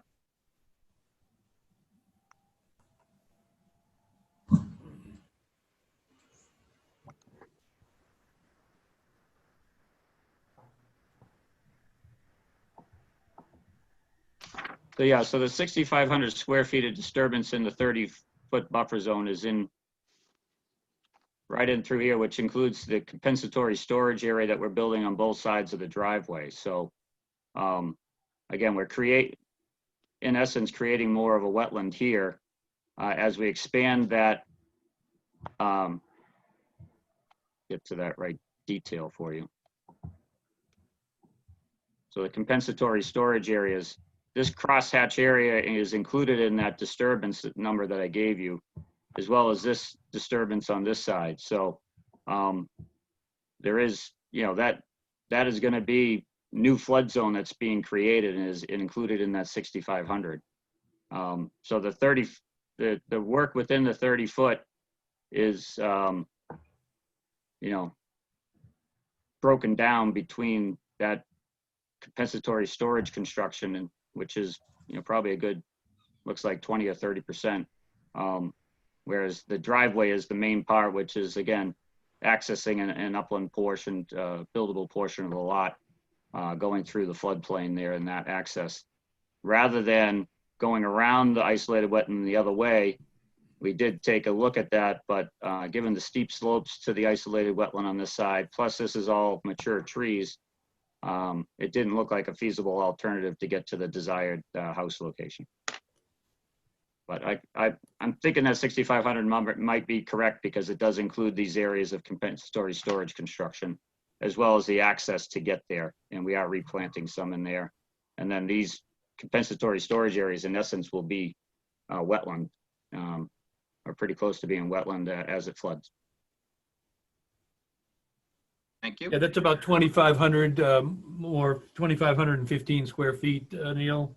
Right. That we would add to Rich's number of 35. So right. We're getting. And I did my calculation basically from the inside of the siltation barrier, which I put here. So it's, 6,500 is a conservative number in the sense of some of these areas, there isn't any proposed work, but based on our siltation barrier, that was the limit that I was using as a reference point.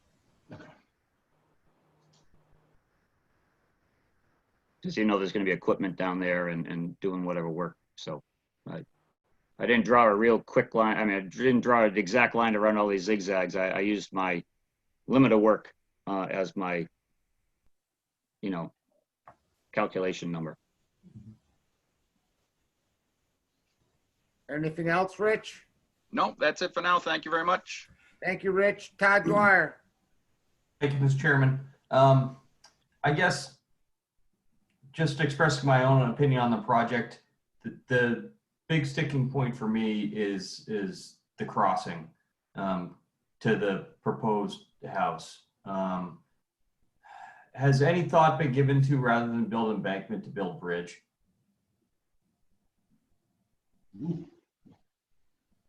That would minimize the disturbance to the wetland areas, because you'd have smaller footings crossing rather than embankment. You'd save the fill. The bridge would be more costly, most likely, but it would have a much less impact. And frankly, if it was bridge, I would support it. I don't know how the other members feel. That's just an idea I had this evening as I was thinking about this project. That was my comment. For the record, Mr. Chairman and Todd, the fill is actually just all in floodplain, which I think you're aware. And one of the things we presented last time as an option under 10.57 in the regulations is if the commission, the issuing authority, which in this case is the commission, determines that the floodplain, the inclusion of floodplain is not significant in the big scheme, they don't necessarily have to require its replication. So we could reduce, keeping the same footprint, and if we're prepared to do all the remedial work for flood storage that we propose here. But if the commission would like the impact reduced, we could minimize some of it on the east or west side selectively, or otherwise reduce the actual compensation, as long as the commission was in agreement or advocated for that.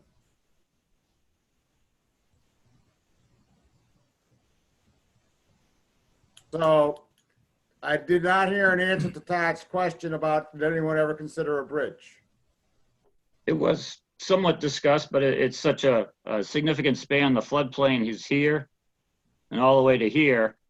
So spanning the floodplain, again, is a significant, cost, obviously, for the project. And given the conditions of, or the site existing conditions of the soils, as presented at the last meeting, we have very sandy soils. So it's not as if water is moving side to side from the lake to this isolated wetland as much as it is moving up and down as the lake elevation rises and recedes. So, the construction of the driveway through the same location, whether it's crossing the culvert we have proposed or a bridge, is going to have similar fill and grade needed to meet the requirements for the town's steepness of a driveway. So we're still going to have to retain and build retaining walls and bring fill in here because it's too steep for the town zoning requirements of a driveway. We're trying to flatten it out some.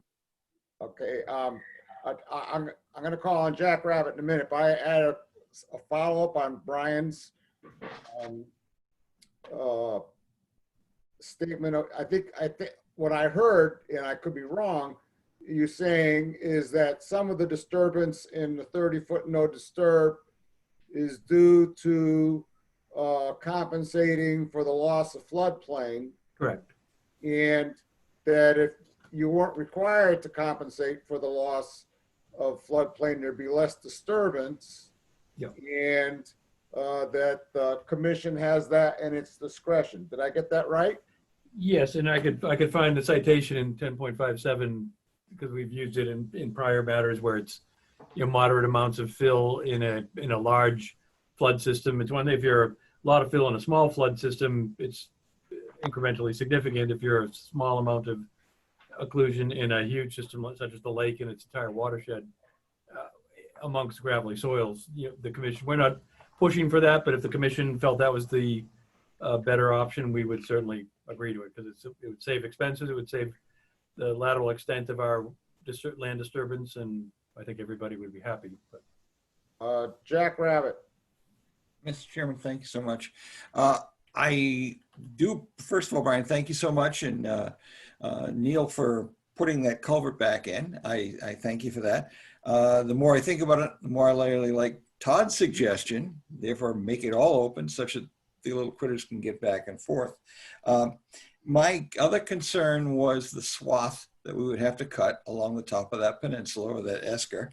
And I noticed, and I do appreciate the fact that you reduced the permeability. It was a 12-foot road, now it's a 10-foot. But the fact of it is the shoulder is now going out to 3 feet from the, I believe, the previous to the 2. So I'm still cutting a 16-foot swath. No, it's already cut, Jack. Yeah, there's no cutting needed, really. There's no That's cut. what you're missing. Okay, so you told me there are 24 trees at 9 inches? Those are in the house site. Those are on the house site. There is absolutely no cutting. It's 16 feet wide, that cart path, the whole way through? The driveway is 10 feet wide with the shoulders, and it's going to lie within that existing cart path, yes. Right, so that's 16 feet, right? 3 on each side, according to More or less, you could drive a truck out there today if you want. Yeah, remember they used to drive trailers out there not too so long ago. You're totally open to that. Then the only thing other thing I'd address or question, essentially the shoulders looking at 3 feet of grass on each side. You're also in a shaded area. I would think that perhaps something like riprap would better service. Therefore, you won't get a buildup on the other side with with the local vegetation that would cause the water to follow that path, follow the macadam. And therefore, if you threw riprap in there 3 feet on each side, you wouldn't have the formation of a ravine due to overflow, or at least doesn't look like it anyway. So I would move the you don't do the grass. There's no enough sunlight. You're not going to water it. Throw some riprap in there. Anything else, Jack? No, that would be it, Mr. Chairman. Thank you. Thank you, Carl Luck. Thank you, Mr. Chairman. Yeah, several areas. On the conservation restriction, I know you're going to go back and do some more math on what's wet, what's already wetland, which is a great question. I'd like to also, when you do that math, to see how much, if you include the 100-foot buffer, so how much is already within has essentially, some forms of conservation restrictions on them already via the bylaw and the Wetland Act. So how much of that total 2.3 acres is wetland and buffer zone would be interesting to me. The other thing, we keep referring, and I understand from, I was on the other side of the table, I understand the value with this 15-acre lot of trying to minimize the impacts by using percentages, but in our world, it's really not the percentage that matters. It's the amount of area that's affected. And we already have a lake that has severe issues with nutrient loading and development. So the area is what's really important. And I appreciate the numbers. It was a good job, but once we account for that 6,500 square feet, which it sounds like we're on the path to. That was very helpful and well done, but it's also alarming. It's a tremendous amount of affected area, and it's really driven by obviously the location of the house, which is a very nice spot. As I said, beautiful sunsets from that spot, but it's probably the worst place from a environmental point of view that you could have selected on a 15-acre lot to put this house. So my other area of concern is that is regarding that. The house, good job in squeezing it inside the 50 foot or outside the 50-foot buffer zone. However, it literally is in that buffer zone, and there's almost no area around the house that doesn't now go into the 50-foot buffer zone. And there's nothing on the plan that indicates how the lake is going to be accessed or what activity is going to happen outside the house. I mean, there's always you're going to fit out. There's going to be a lot of people. There's going to be activity. You're going to want to get to the lake. You're going to want views. So I'm concerned. This looks to me like sort of get the foot in the door with minimal impact, and then sort of nibble away with clearing and beaches and so forth. So are there any intentions? I guess that's the point out question. Are there intentions that are not indicated on this plan for work that's within the 50-foot buffer zone in the area of the houses?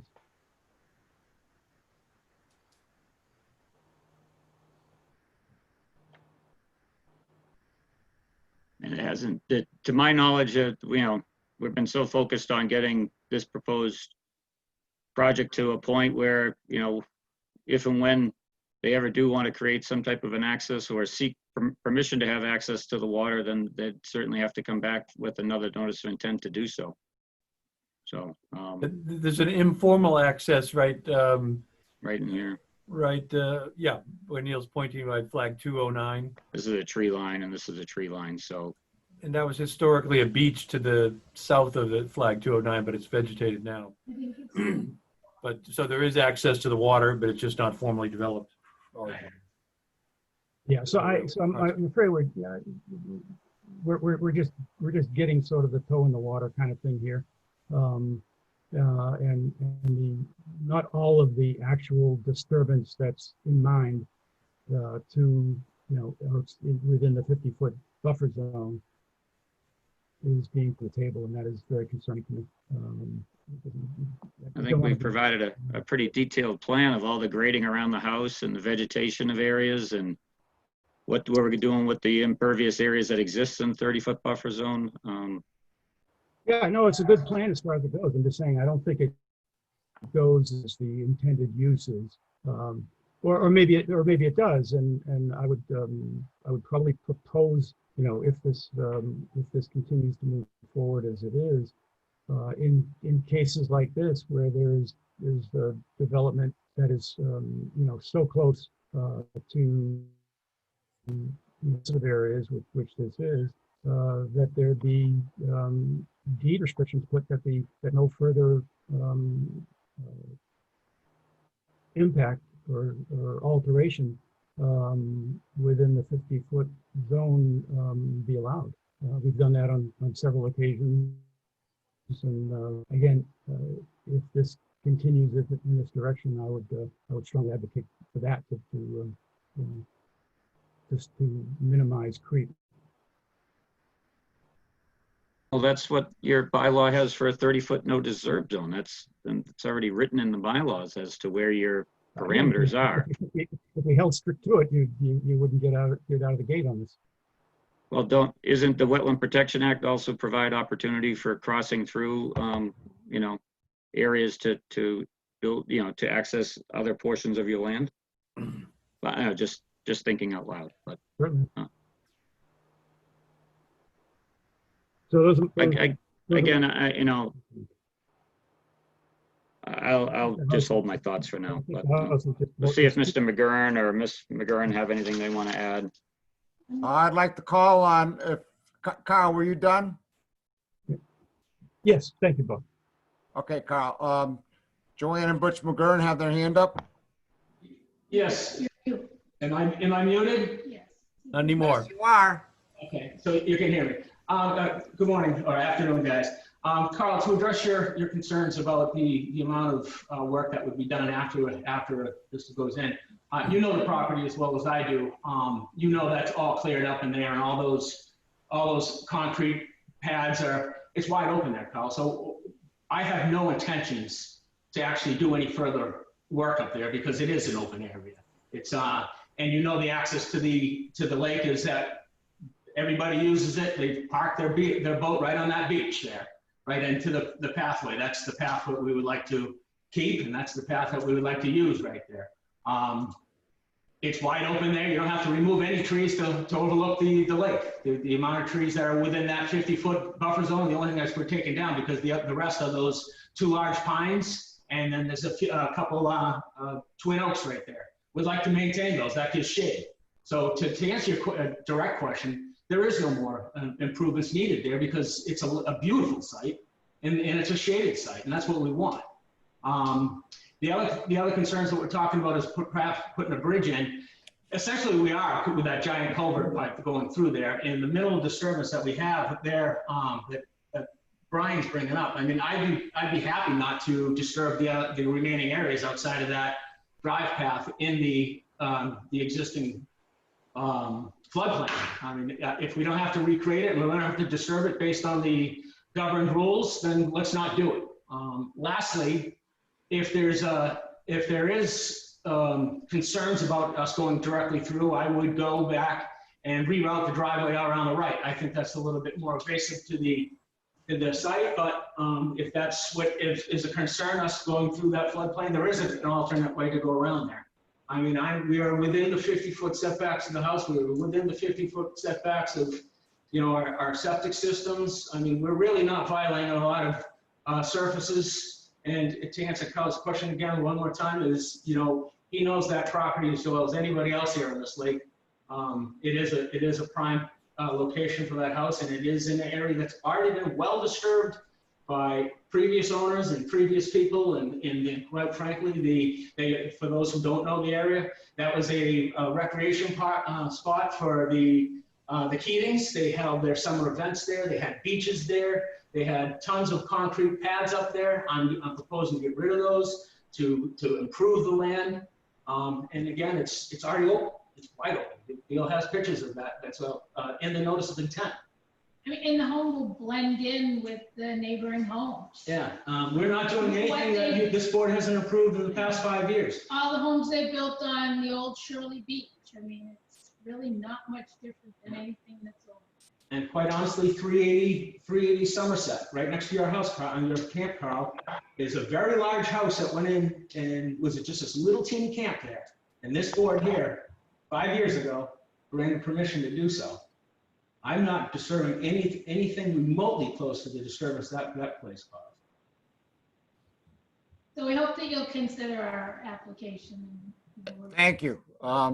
What I propose to do now is go around and ask each board member to state their feelings about the application now, whether they'd be in favor of it, whether they'd not be in favor of it, what it would take for them to be in favor of it, and so, because you need 4 votes, and if you don't have 4 votes, you're not getting, it's not going anywhere. Ken Jones. Ken, I think you're muted.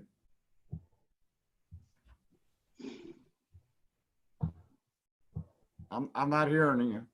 Anybody else hear Ken? No. Nope.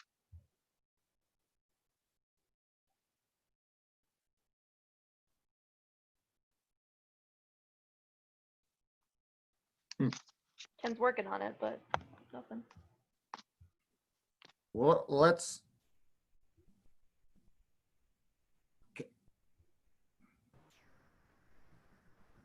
Ken, I'm sorry, I still can't hear you.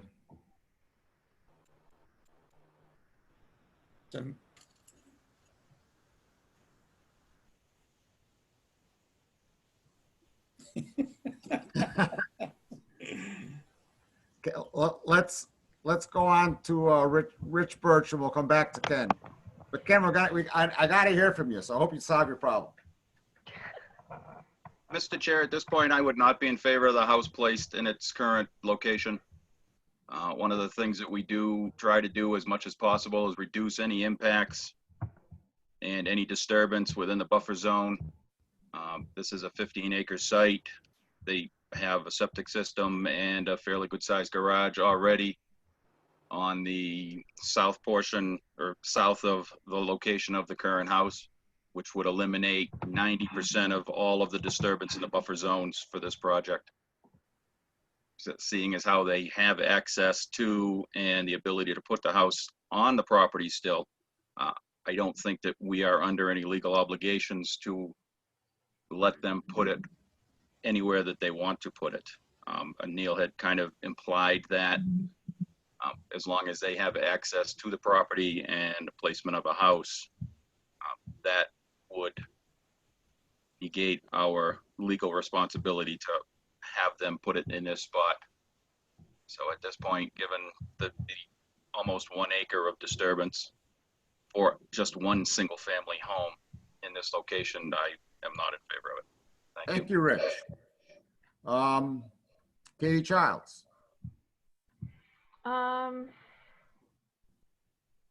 I'd say I would be in favor of this project as it stands.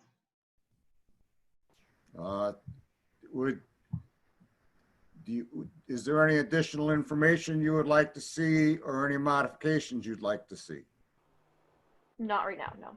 Thank you, Katie. Carl Luck. I need more information in order So to. what additional information would you like, Carl?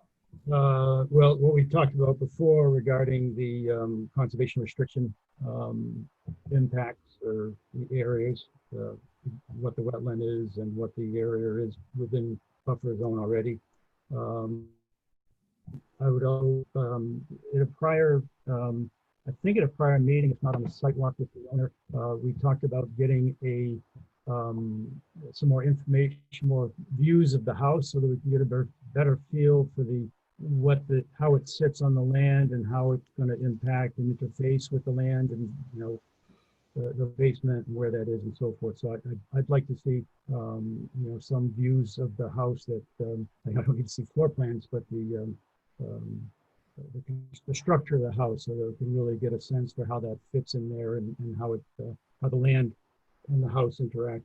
I would also like to, it was raining Saturday. I didn't know the trees were marked, or I might have gone down there anyway. I would like to take another trip to the site to see the trees that are marked and to the owner's comments, you know, get a sense for the trees that'll be left and how open it is and how open it is not. So that's the information I would like to get in the site visit before making a final conclusion. But I lean strongly more towards the concerns that Richard Birch expressed. So would be leaning no at this point, but maybe the site walk and the other information maybe the other. Thank you, Carl. Jack Rabbit. Thank you, Mr. Chairman. I'm clearly on the fence. I think I could fall either way, but I would like a little more information. The point that Carl brought up, okay, there's going to be some other structures or the patios and things like that added to the property. I'd like to be able to see that. I'm at a disadvantage and then I have not had a chance to walk the property, and I would like to get a better sense for what we're speaking of. You know, the Rich brings up a good point. Why wouldn't we just not disrupt that whole area, and why wouldn't we have the house moved down? But obviously there's an aesthetics issue and people have the right to pursue the best they possibly can.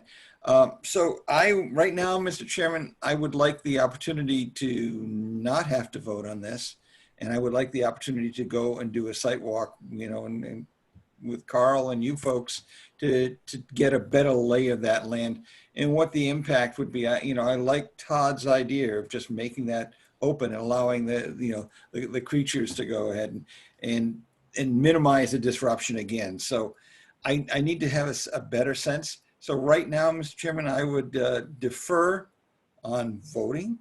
I would ask you to. Well, we're not taking a vote tonight. Okay, then great. If we're not taking a vote tonight, I'm on the fence. Give me my riprap along the road. Let me go look at the road again, because that's a tremendous area that's being disturbed, as well as the other areas. So right now, without a little further push, I would not support the project, but I'm very close to supporting it. Back to the previous discussion Rich had with me about, you know, someone makes a motion. I mean, I don't think we're going to take a vote tonight, but I suppose if someone makes a motion and someone seconds it, you know, you never could, but I won't be pushing for a vote tonight.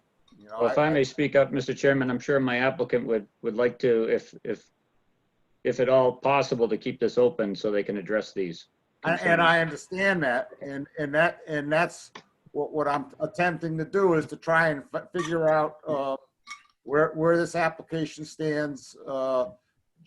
So Jack, you said you're on the fence and you'd like to go take a look. Is there anything else? Well, I would also, you know, let's talk about the riprap along the side of the driveway. I would love to see that somehow not be tarred. I'd like to see 3/4 inch trap or something like that used in that driveway. And then again, that would help me. That would help me a little bit, but not a big, I mean, this is a complicated one, Bob. Thank you. Right at this point, I'm going towards no, but I'm very amenable to saying yes if I can get a sense of what it really looks like and how it drains and how it looks and what's there. And we'd be certainly happy to accompany any commissioners on a walk, just to make it clear what's going where. You can take it independently, but we're happy to. And Brian, I appreciate if you'd hold your comments till we get. I'm to sorry, the you're deliberating. I'm sorry. Todd. Thank you, Mr. Chairman. As I alluded to earlier, I do have some concerns with the crossing.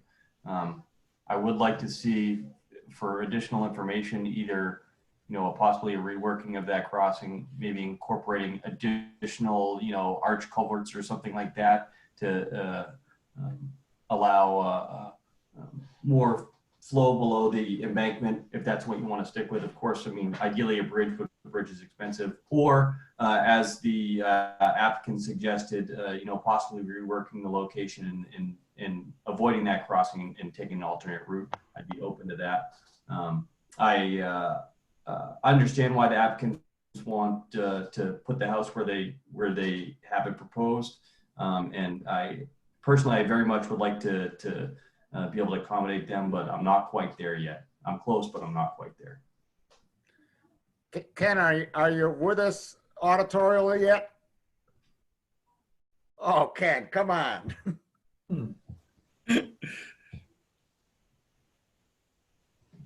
Can anybody hear him? No. Did you hit? Can someone call Ken and put him on speakerphone? Yeah, let's do that. Is his computer muted? Maybe. Yeah, did you mute your computer? Turn the volume? No, that would be the other way around. No.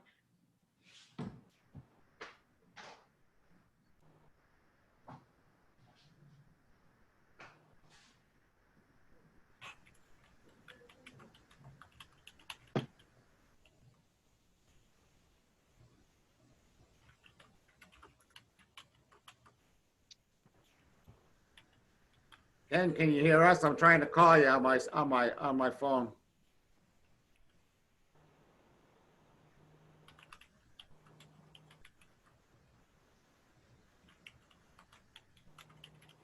Hey, this is Ken. Please leave a message. Finish recording.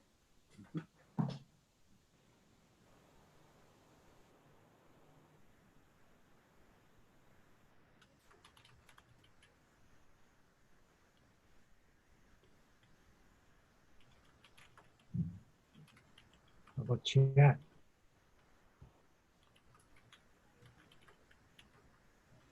Maybe he's chatting. Yeah, I think he's sending a chat. Yep, he says yes. Aha. Let's try to open the chat.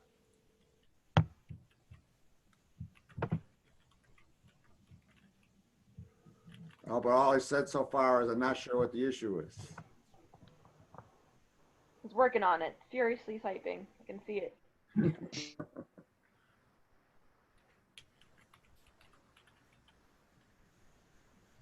And can I?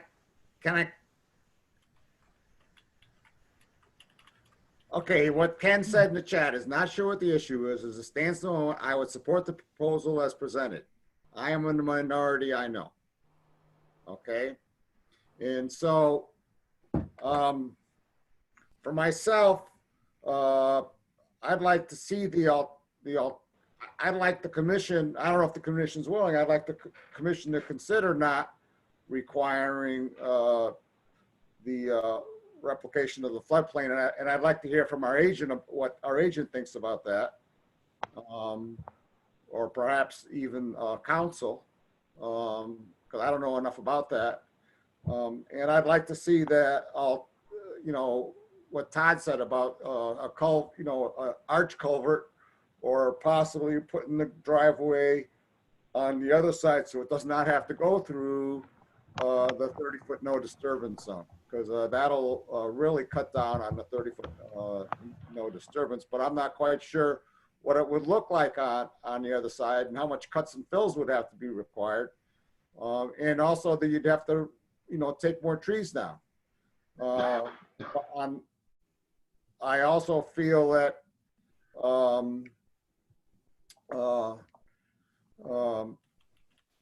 I totally understand why the applicant wants, to put their house on the end of the peninsula there. And I'd like to see if there's a way that the commission can, find the support such a position. And that's why I'm taking this approach. We're going around to see, where everybody stands. Neil and Brian, do you have any questions or comments? Go ahead, Brian, if you have any. Oops, let me get back there. Well, again, then thank you for the polling of the members and giving us a inventory of their thoughts, because I think the majority of these, at least in the majority of them, I think can be addressed, and we'll do some of the research at individual members. I've been trying to take some notes so we don't lose track of what their requests are. Yeah, but I think a site walk would be informative now that we've all had a chance to ruminate on this project through the course of 2 extended hearings. And I do think that, a picture's worth 1,000 words and a site visit is worth 1,000 pictures. And so if it behooves the commission, we'd be happy to walk any members through there. And we can look at the aspects of the driveway for Mr. Rabbit's benefit. We can hopefully consider the pros and cons of the reason we're going with asphalt on it is because it's a more stable surface. And any hard pack, any dense pack or material ultimately is impervious anyway after it gets compacted and is more prone to getting gouged up by the plow, by plows over time. And then some of that's going to end up in the lake, whereas tarmac is going to be stable for a long, long time, especially over gravel, well-drained gravel. It's never going to frost heave and have rocks coming out like my driveway. There's never going to be boulders emerging after a winter. And yeah, we're certainly willing to readdress the alternate routing. We thought this was the routing going through the floodplain. We thought it's a de minimis impact. It also takes advantage of the existing route that obviously precedent owners thought was the right place to go, and they developed that in such a way that it's clearly been modified. The hump between those 2 depressions has been built up in the past, so we were just trying to reuse, for the most part, that aspect. And our retaining walls were just to minimize any side slope grading in that area. So we thought that was, we did early on in this process, we deliberated on go to the east or to the west of that isolated wetland, and we landed on the western route that's already been used. But I think, a site walk, now that everybody's had chance to kind of express their concerns, would be a pretty efficient opportunity to try to vet some of the, those that can be vetted or accommodated. We could, I think, do in situ condition in pretty short order. Neil? I don't have anything more to add than what Brian just mentioned about the driveway and the surface of the driveway, and that we are on an esker of sand. So obviously any runoff from that is going to be well received by the surrounding area that's heavily vegetated with mature side slopes of that esker. So other than that, before I hope the board doesn't vote tonight. We would certainly like the opportunity to continue this meeting to another time, the next meeting, so you have time to get out for a site walk and address some of these concerns. And I see there are other people here attending the meeting. I'm not sure if they're abutters or not. So well, they haven't raised their hand, and okay. We haven't asked for right. public comment yet. So. Okay, fair enough. So with that, I'm all set at the moment, Mr. Chair. Thank you. Thank you. Joanna and Butch, you have something else you want to say? I just wanted to agree with the rest of the board, and I'd like you to take an opportunity to walk the site to see what we're up at, what we're doing, and in my view, it's very minimal impact to things. And I think if once you had the opportunity to see the plans in front of you and the views that offer from the up top of the driveway, you'd see that it's very minimal, and I think you'll find it in our favor if you take a look at it with us. Thank you. Are there any other comments or questions from commissioners? Are there any questions or comments from the public?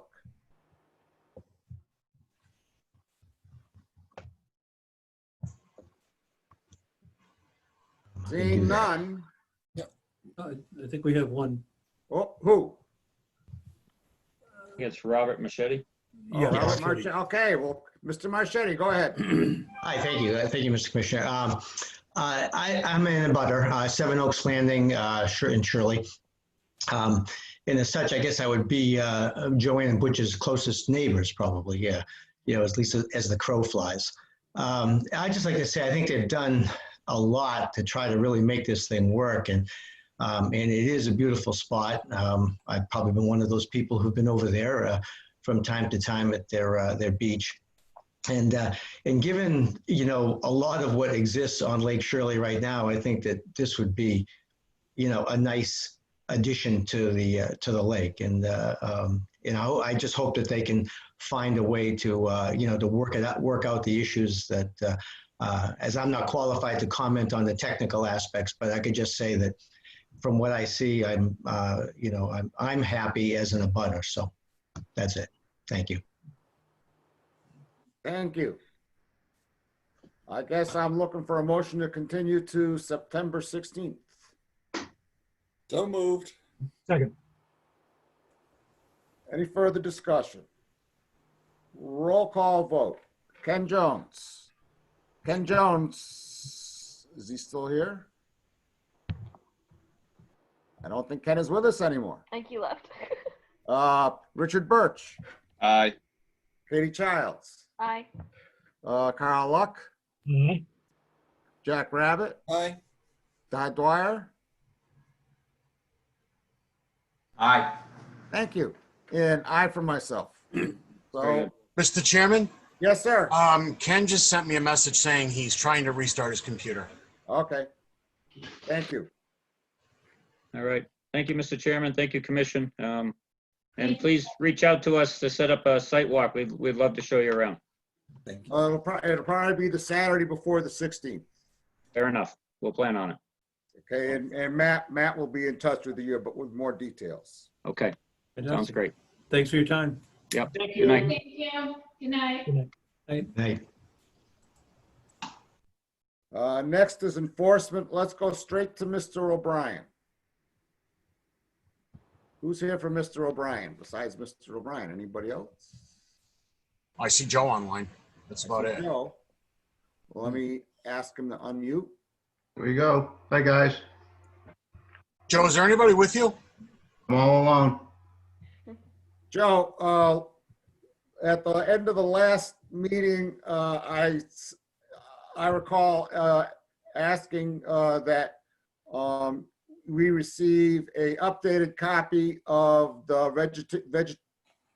vegetation remediation plan that showed the dock that was approved, and a clean copy of the deed restriction. Matt, have we received either of those? Or Mr. O'Brien, do you know if those have been sent in? We were working on it up until today, and we had the deed restriction cleaned up. My lawyer had it in hand, and I've actually had the print with the dock removed as requested, and I've asked my counsel and my engineer to get that over to Matt today. Whether or not it did or not, Matt, I don't know. It was been I don't see anything, Joe. I'm gonna do a search of my email right now to see if anything came in that I didn't see, but I don't recall seeing it come in today, but it could have. I had a lot of people submitting stuff last minute. No, that's okay. It's out there. It's been done. But we were coming down to the wire Monday, Tuesday, and then here we are. All of a sudden, it's Wednesday. It didn't get over to you. I saw some response going back and forth between my lawyer and town council up until 10 o'clock last night.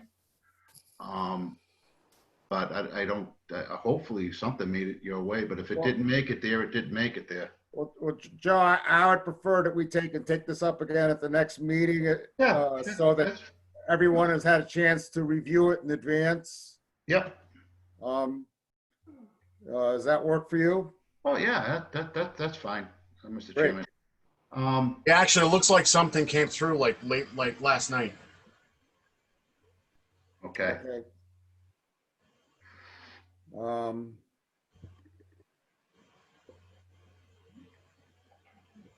Yeah, but you want to just put it off, table it till next week, or?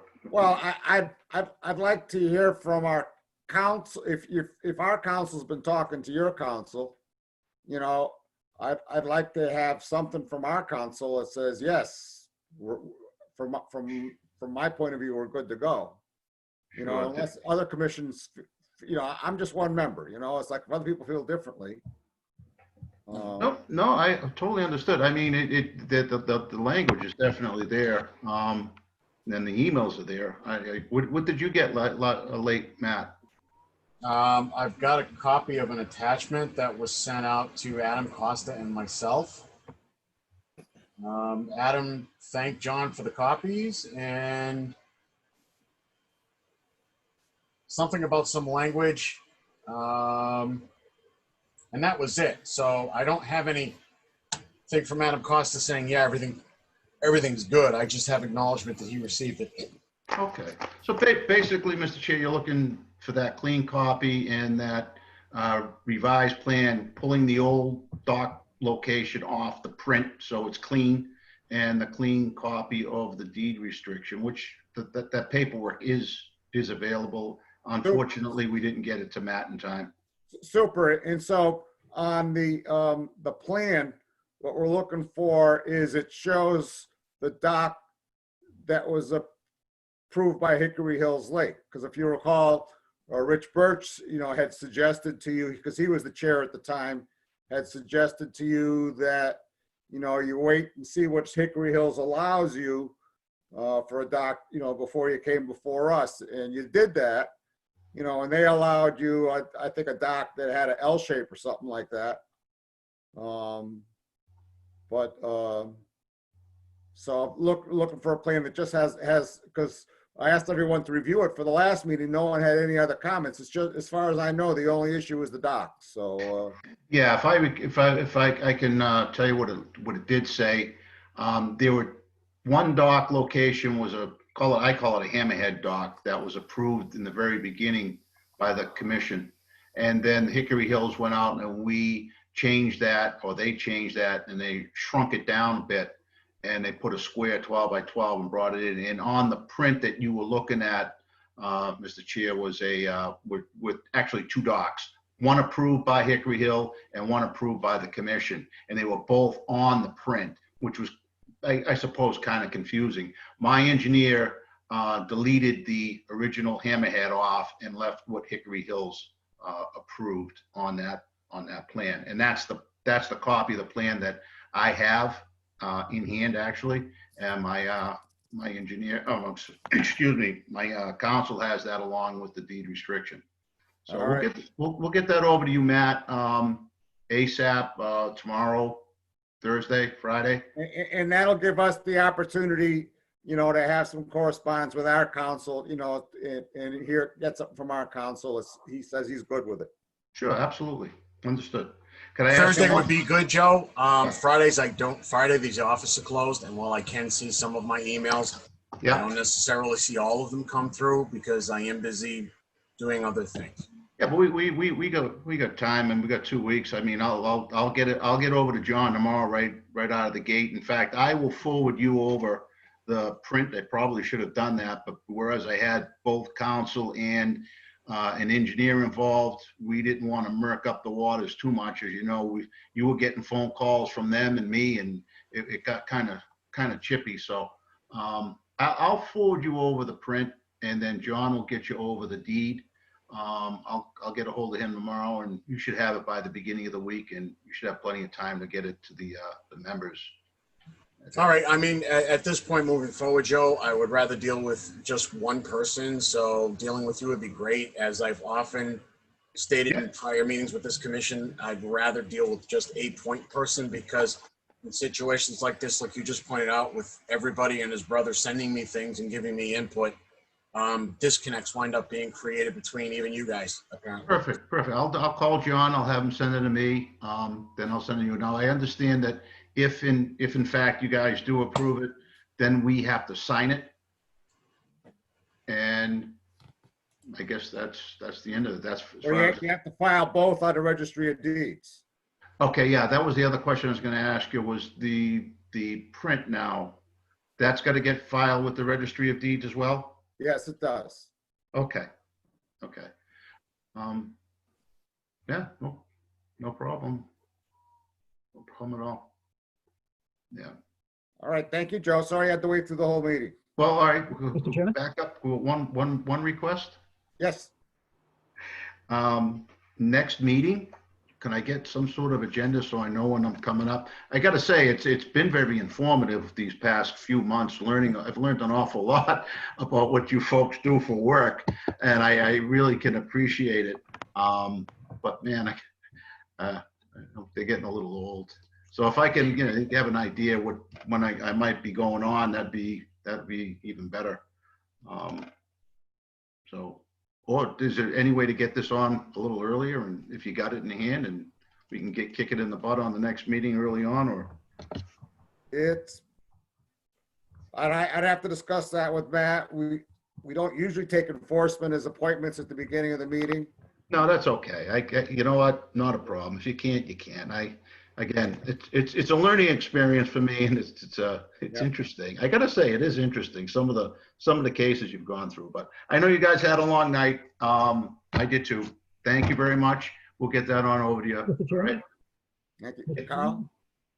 Yeah, there's one. I have one that I don't want to bring up next week on the deed restriction, and I know this. It sounds like this may not, the one that's on the web may not be the current one if there's still discussions going on. But I wanted to highlight so at least you are in the plan are aware. On the deed restriction, currently the key language says that it will not expand or increase the size of the retaining wall, which is fine, or undertake additional grading within the 50-foot buffer zone on the lot.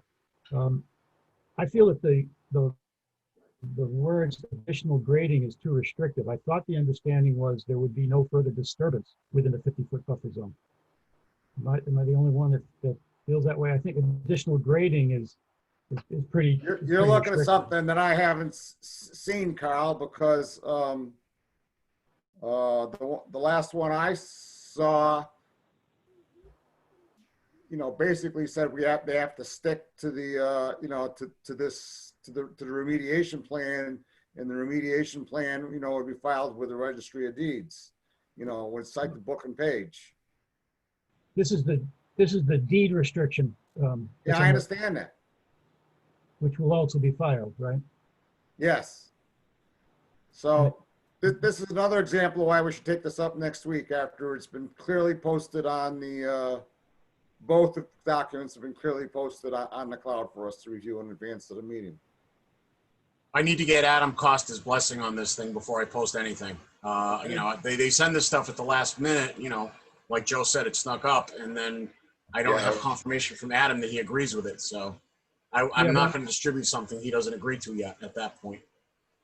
Thank you. Yeah, Matt, but I'm trying to avoid yet one more delay.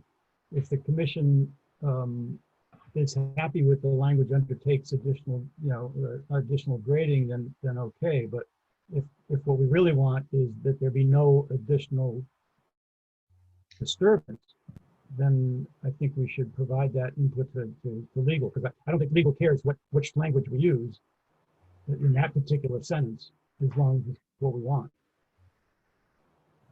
No, point taken, Carl.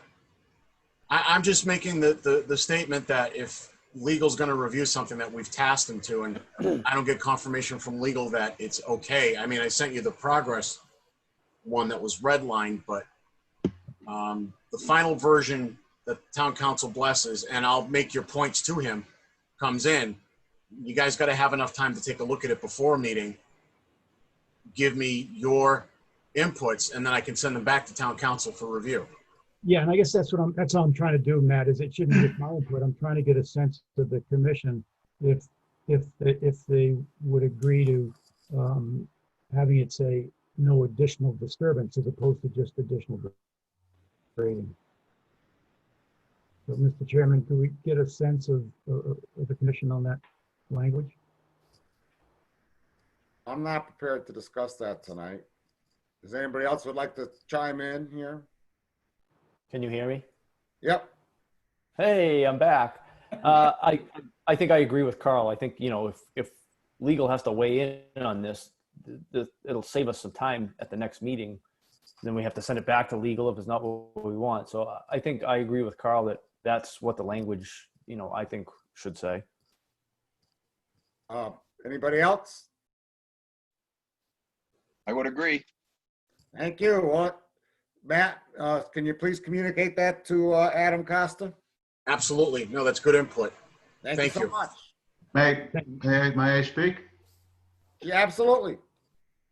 The term disturbance is a very vague word. What does that mean? That's the language of the regulation.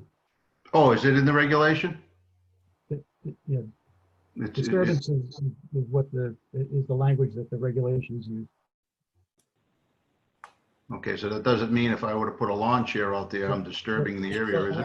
I'm sorry, alter is probably the more correct word, Richard. Okay, I'm good with alter. Okay. Disturb, you could walk and that could be disturbance. Yeah. You're right, Joe, good point. Yeah, okay. What I was really looking for was that's the language of the regulations.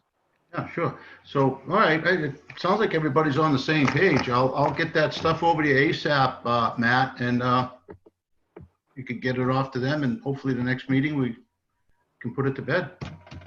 Thank you. All right, thank you, guys. Have a good night. Thank you, Mr. Chair. Thank you, Carl. That was a good point. I'm going to lower your hand, Carl. Oh, thank you. Matt, do we know, you want to go through the rest of these violations unless you have a different suggestion? Well, I mean, 99 Roost Street, we already addressed. Yep. 183 Allen Road, we already addressed. 32 Brookview, her deadline for response is September 30th. Fine, and the demand for the NOI that you guys asked me to do has been sent out. Lunenburg, Fire Road 12. If I recall the communications correctly, Bob, you've been given authorization to work with Adam Costa on the letter. What happened is Heather has now authorized Adam to write an initial letter to the abutter, and he's working on that. Okay, 232 Burridge Street. As I had stated at the last meeting, I had some adjustments made in the wetland delineation. That's been done, documents submitted. It's on track with advertisement for the October meeting. So that'll be on the agenda as a notice of intent. 1275 Mass Ave, same thing. Worked out some discrepancies in the language that they had in their original paperwork and straightened it out with them. So they're on advertisement for the October 5th meeting. 9 Valley Road, I'm still working on that with the water division because it's a water service issue. Right now there's a temporary service up there and it seems to be holding okay. Yeah, it looks like I put a duplicate 179, 183 Allen Road. I'll eliminate that. 1672 Mass Ave, he has the notice of intent already filed. He's actually already got a DEP number. He'll be on for the next meeting on the 16th. 788 Page Street is a new one. I sent out a notice of non for tree cutting and an enforcement order because I haven't received any responses. So I'm waiting for the next meeting to see if I get any response. If not, I'll talk to the commission about moving it up to the next level.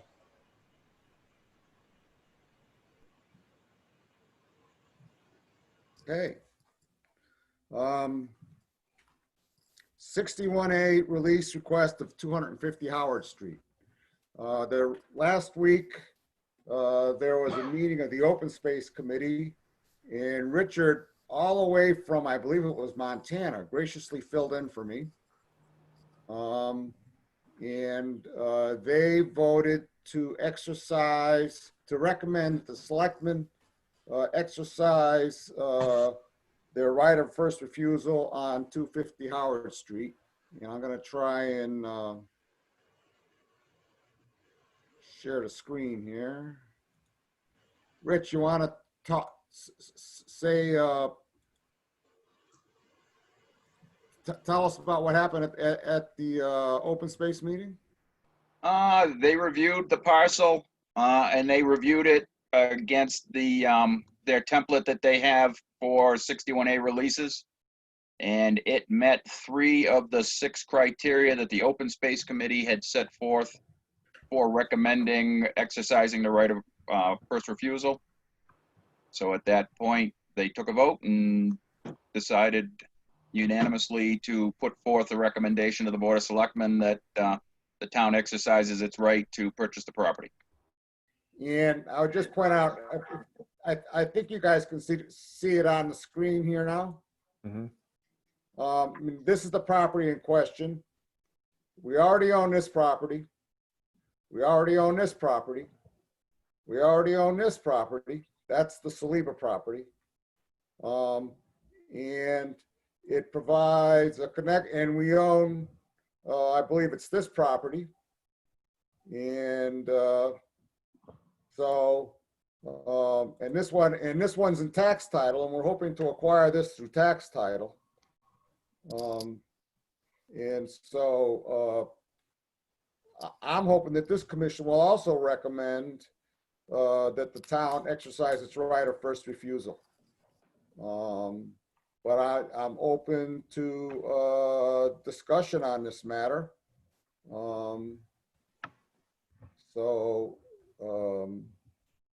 Mr. Chair, I do have one point. So the Open Space Committee does not take into consideration the funding part of that. Yep.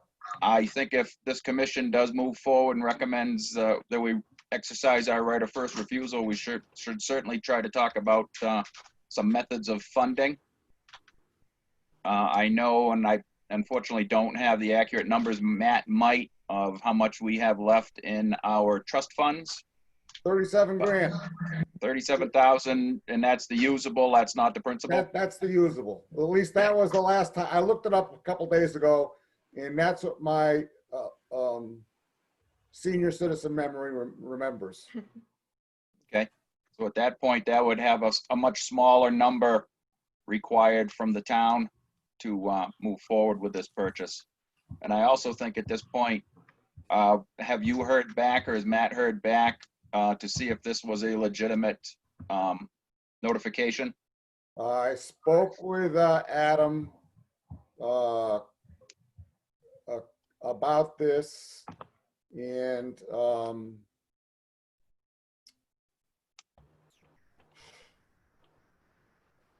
I spoke with, who did I speak with about this? I spoke with someone about this, and they said, well, if we're interested in exercising the first right of first refusal,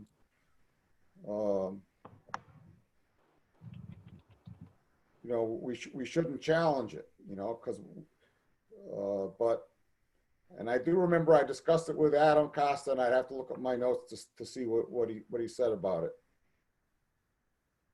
Okay. But because I don't remember what he said about it, you know, whether the caveat that the person who bought it had to put a house on it and get approval for a house, you know, was not a unallowed restriction. Okay, and 2 other comments that the Open Space Committee had. One, the cost of the property over the amount of acreage brought it very close to what we paid for Saliba. Yep. So as far as the overall cost of the property, that seemed to make sense as far as what we have done just recently as far as a land acquisition. And the other comment they did have, it would put further, it would further the restriction on the piece of property that's in tax title. Yep. As far as any meaningful access to it. Though I did offer some historic perspective. I got on the Town Forest Committee back in 1993. Yep. And at that time, that parcel of property was being eyed in tax title. So it has been, what would that make it, 26 or 27 years that town committees have been interested in trying to acquire that through tax title. So that just because it's in tax title doesn't necessarily mean it's going to happen anytime soon, but we could And- also try to request an easement from the next parcel over, 15-foot easement on the corner to give us full meaningful access to the back property. And that's why, like, I don't know, 5 or 6 months ago, I brought up to the idea that, has anyone approached the owners of that and say, would they be willing to sell it to the town rather than trying to get it continuously for the last 29 for tax title? I mean, if I had to make a choice on where to spend my 37 grand, then I had to choose between the 250 front and 250 rear. I would rather spend it on 250 rear if we had to get one or the other. Yeah, so we have made numerous attempts to reach the family of that parcel of property. I have spoken with relatives of the owners. Yep. And they have tried on my behalf to contact them about the property, and I have not heard anything. Okay. Brandon Kibbe also attempted to reach out from the open space. And we have had no success at reaching out at the owners. I know in following back through the years, it has passed from family member to family member through death. So, and that's where we're at now. The third generation has now passed away that owned the property, and it's sitting out there in probate, or is just cleared probate, I think is what Brandon had found in the springtime. Okay. So, but given that it's in the same realm of cost as Saliba's, I do think at this point it might move things forward, and hopefully we can reach out to the next neighbor to see if we can get an access to the rear. The other thing is that it has been suggested, that, you know, we propose a forest cutting to partially fund it. And it was proposed we reach out to the North County Land Trust, which I did. They said they knew of some grants that might fund a little bit of the purchase, but not the whole thing. Jack Rabbit has his hand up. Yes, there was something in the past, not an important thing. But with a question to Matt, hey Matt, whatever happened with regard to, there's a property on Lake Shirley where they had intruded onto town land and they had paved it over and they were parking all sorts of vehicles. Just talked about that, Jack. That was 12, Fire Road 12. That was Fire, okay, I didn't do the association, I'm sorry. That's quite all right. That's Fire Road 12. And the town council's been given a picture of the pavement, a picture of the of the vehicles parked on it. And he's in the process, and he has never reached out to them formally before. And he is in the process of starting, you know, with the initial letter, you know, and okay. And and he said, you know, the end game for that is, you know, if it doesn't go well, is, you know, is going to court, you know, and that requires approval of the selectmen, you know, but you have to go through your friendly letter and your unfriendly letter and all that other stuff first before you want to think about, you know, going to the Board of Selectmen. Thank you. I didn't do the association appropriately. Okay, good. Thank you. But all right. Mr. Chairman? Yes, sir. I think I'm ready to make a motion on 250 Howard Street if you want one. I want one. I would make a motion that we support purchasing 250 Howard Street and forward that to the selectmen so they can decide on it. Do we have a second? Second. Second. Any further discussion? Roll call vote. Ken Jones. Aye. Rich Birch. Aye. Katie Childs. Aye. Carl Luck. Aye. Jack Rabbit. Aye. Todd Dwyer. He did it again. Aye. Thank you, Todd, and I for myself. Thank you all. Good job, Ken. Good job.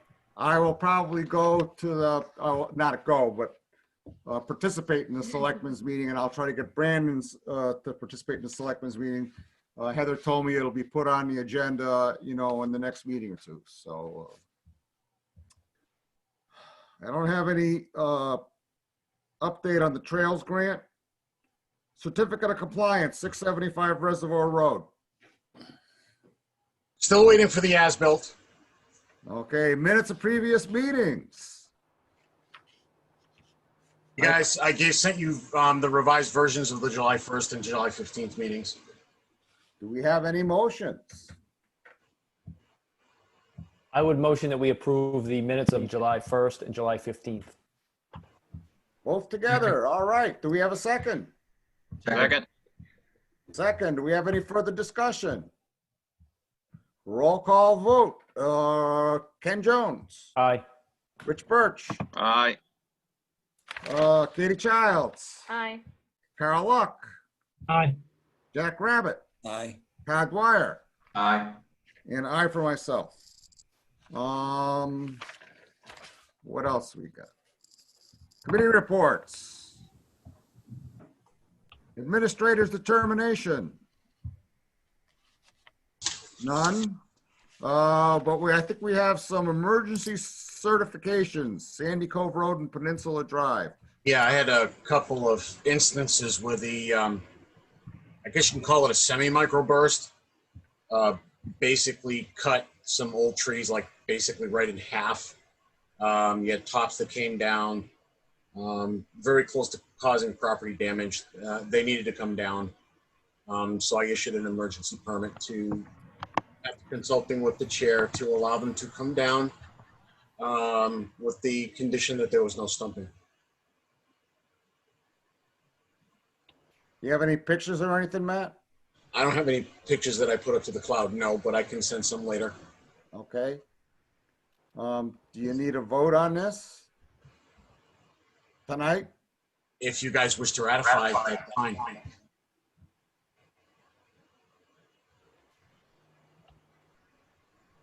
Can we ratify next meeting when we have something like that? I'm sorry, what was that, Bob? You echoed for some reason. Can we ratify them next meeting when we have something to look at? Sure. I prefer to do that unless someone wants to do something differently here. Agreed.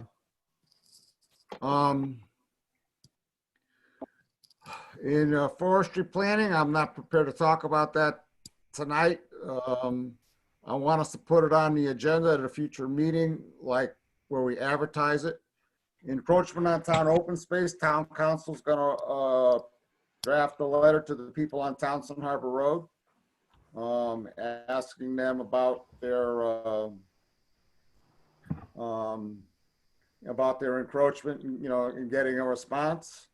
The no trespassing sign on Old Stagecoach Road. I've discussed it with Adam. They can't put it there. So now the next question is, I have to take and draft an email to Heather. I'm trying to get, really what I'm trying to get the police chief to go with me, or police to send somebody with me when I go to go talk to the people, but you can't put the no trespassing sign there, kind of thing.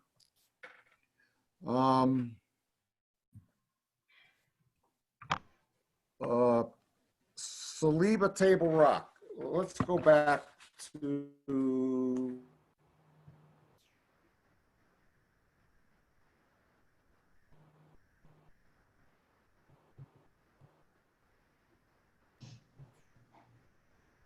I'm sorry, bear with me. Anybody else freezing up? I had to reboot my computer because I froze. Yeah. I know, Bob, you had a problem with your internet. Ken had a problem. I have, yeah. Comcast has been so fluky lately. Maybe Must be a that's why I have Massachusetts thing. It's got to be because I'm on FiOS and my computer never freezes, and it froze solid, and Wow. just weird. All right. I'm on AT&T wireless. I have no problems. Out there. Nick, the sun's just going down now. Oh, wow. Yeah, rub it in. Rub it in. Like it does every day. Yep. All right. This is, can you guys see this? This is Saliba Table Rock. Yep. Mm-hmm. Okay, this is where we're having that no trespassing sign problem down here at the bottom of this end of Stagecoach Road. At this end of Stagecoach Road, I don't know if you can see where my cursor is. Yep. From here to there, from about here to here, the road's been obliterated. The guy who lives here is named Seth Myers. No, not Seth Mayer. Seth Mayer. He is an excavator, and when I was mapping the trails, I went out and I spoke with him, and he volunteered right up front. He said, "Oh, I would be happy to take and clear out this road from where it meets Howard Street over here, because it's been filled in with like stumps and stone walls and stuff like that." And so my thought was that we should take him up on his offer to do that, see if he was serious, and also ask him, could he put a little parking lot right here. And I wanted to hear from the rest of the commission about, A, do you think this is a good idea? B, how should we go about that? Can we just do it? Do you think we should notify the abutters and get their input? So I'm interested to hear from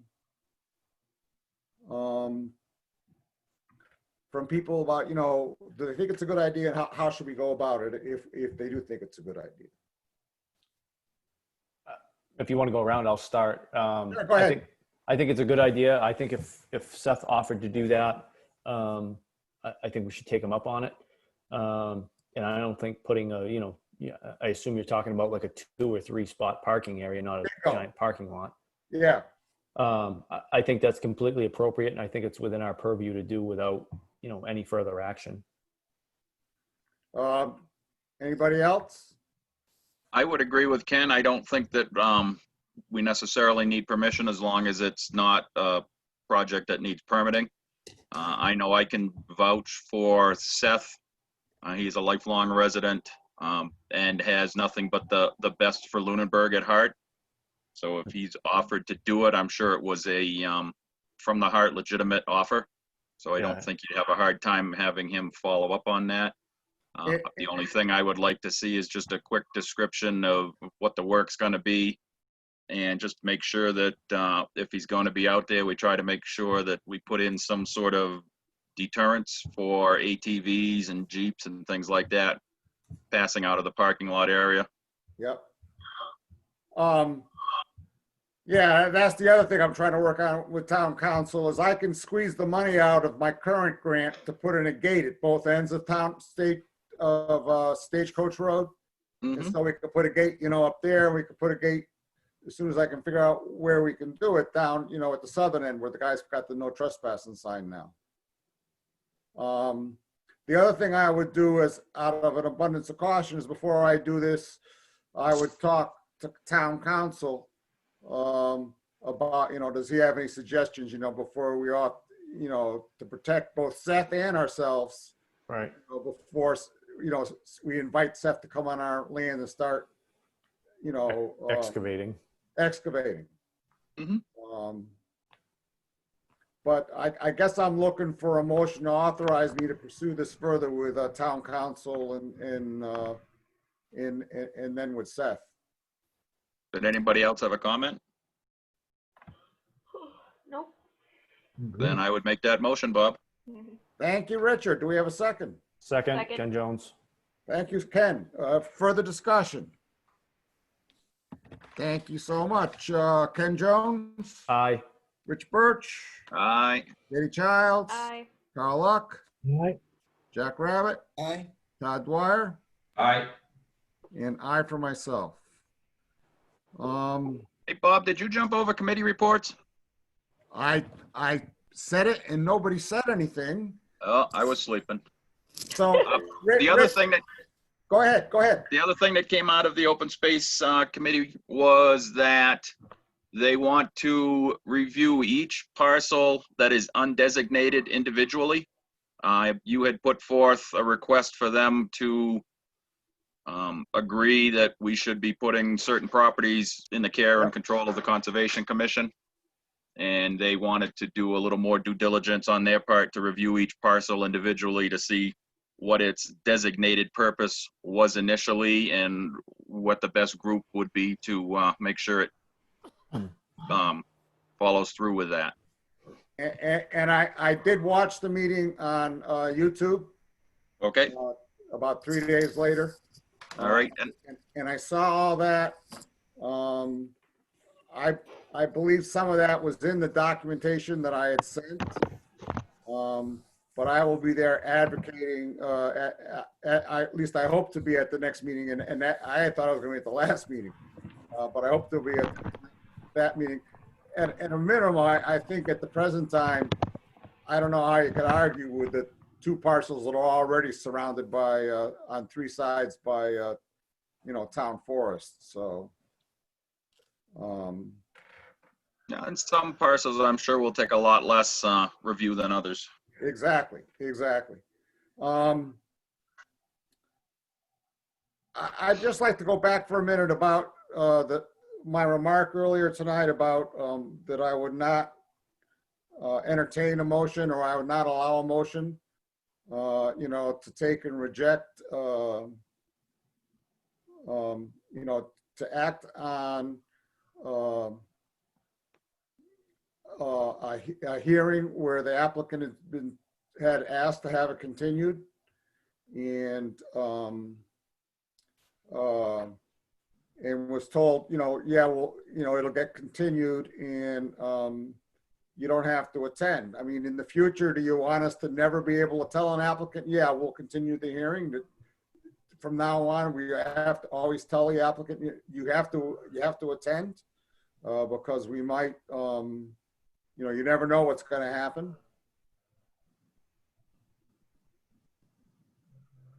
Are you asking that question? Yeah, I'm asking that question. Yeah. Yes. My thoughts were, if a motion is made and seconded, it's up to the commission to decide what direction the commission's going to go. Yep. And secondly, the applicant can certainly request the continuance, but a person or an agent cannot agree and state that, yes, we will continue this hearing. Okay. The hearing is open. They do have repercussions, I'm sure, if they don't agree with how we've proceeded in their absence. But I don't think we are under any obligations to continue that at a, you know, 100%. If we feel that other directions should be taken, or if there is other information that we have in front of us, you know, we can certainly, as a commission, go in whatever direction we want with the hearing. Carl? Yeah, it happened, not necessarily with the other half, but I certainly think it's not appropriate to tell an applicant what the commission will or will not approve. I think they're at risk if there's a posted hearing, and they choose not to attend. That's their choice, and they're at risk of the decisions or discussions the commission makes. And I don't think we can make any promises to anyone before the meeting of what the commission will or will not do. I do think, from my experience in reading rules, I'd be delighted to hear what council says. I think it is the chairman's prerogative, if a motion is made, to not accept the motion. So I'd be interested in that feedback. It's always been my understanding that that's one of the few actual powers that a chairman has, is to recognize the motion or not. The reason we're having this conversation is I don't want to overstep my authority, and I want guidance from the commission, you know, on how to behave in the future. And like I felt pretty safe in telling some, because I've never seen us deny an applicant a continuance if they asked for one. I guess, Bob, just my point of view is that this circumstance is a little bit unusual because it resulted from an enforcement action. So, Yeah. you know, I guess to me, that's the only thing that, you know, we've set some boundaries and some limitations on filing deadlines and things like that. So to Yeah. keep continuing this particular hearing, I think that's what sets it apart from other hearings that we've dealt with in the past, in my point of view. Todd, you were going to say something? Yeah, I just captured what I was going to say. Yeah. So I think to me, continuing this particular hearing is setting a bad precedent. At some point, we're going to need to make a decision on it. And I agree with. I apologize if I overstepped, which evidently I did. Because I told Matt, yeah, you can tell her, you know, she doesn't have to attend tonight. You know, and once I say that, you know, if we'd have acted on it tonight, I would have felt like we denied her due process. Right. Because someone had told her, well, she didn't have to attend.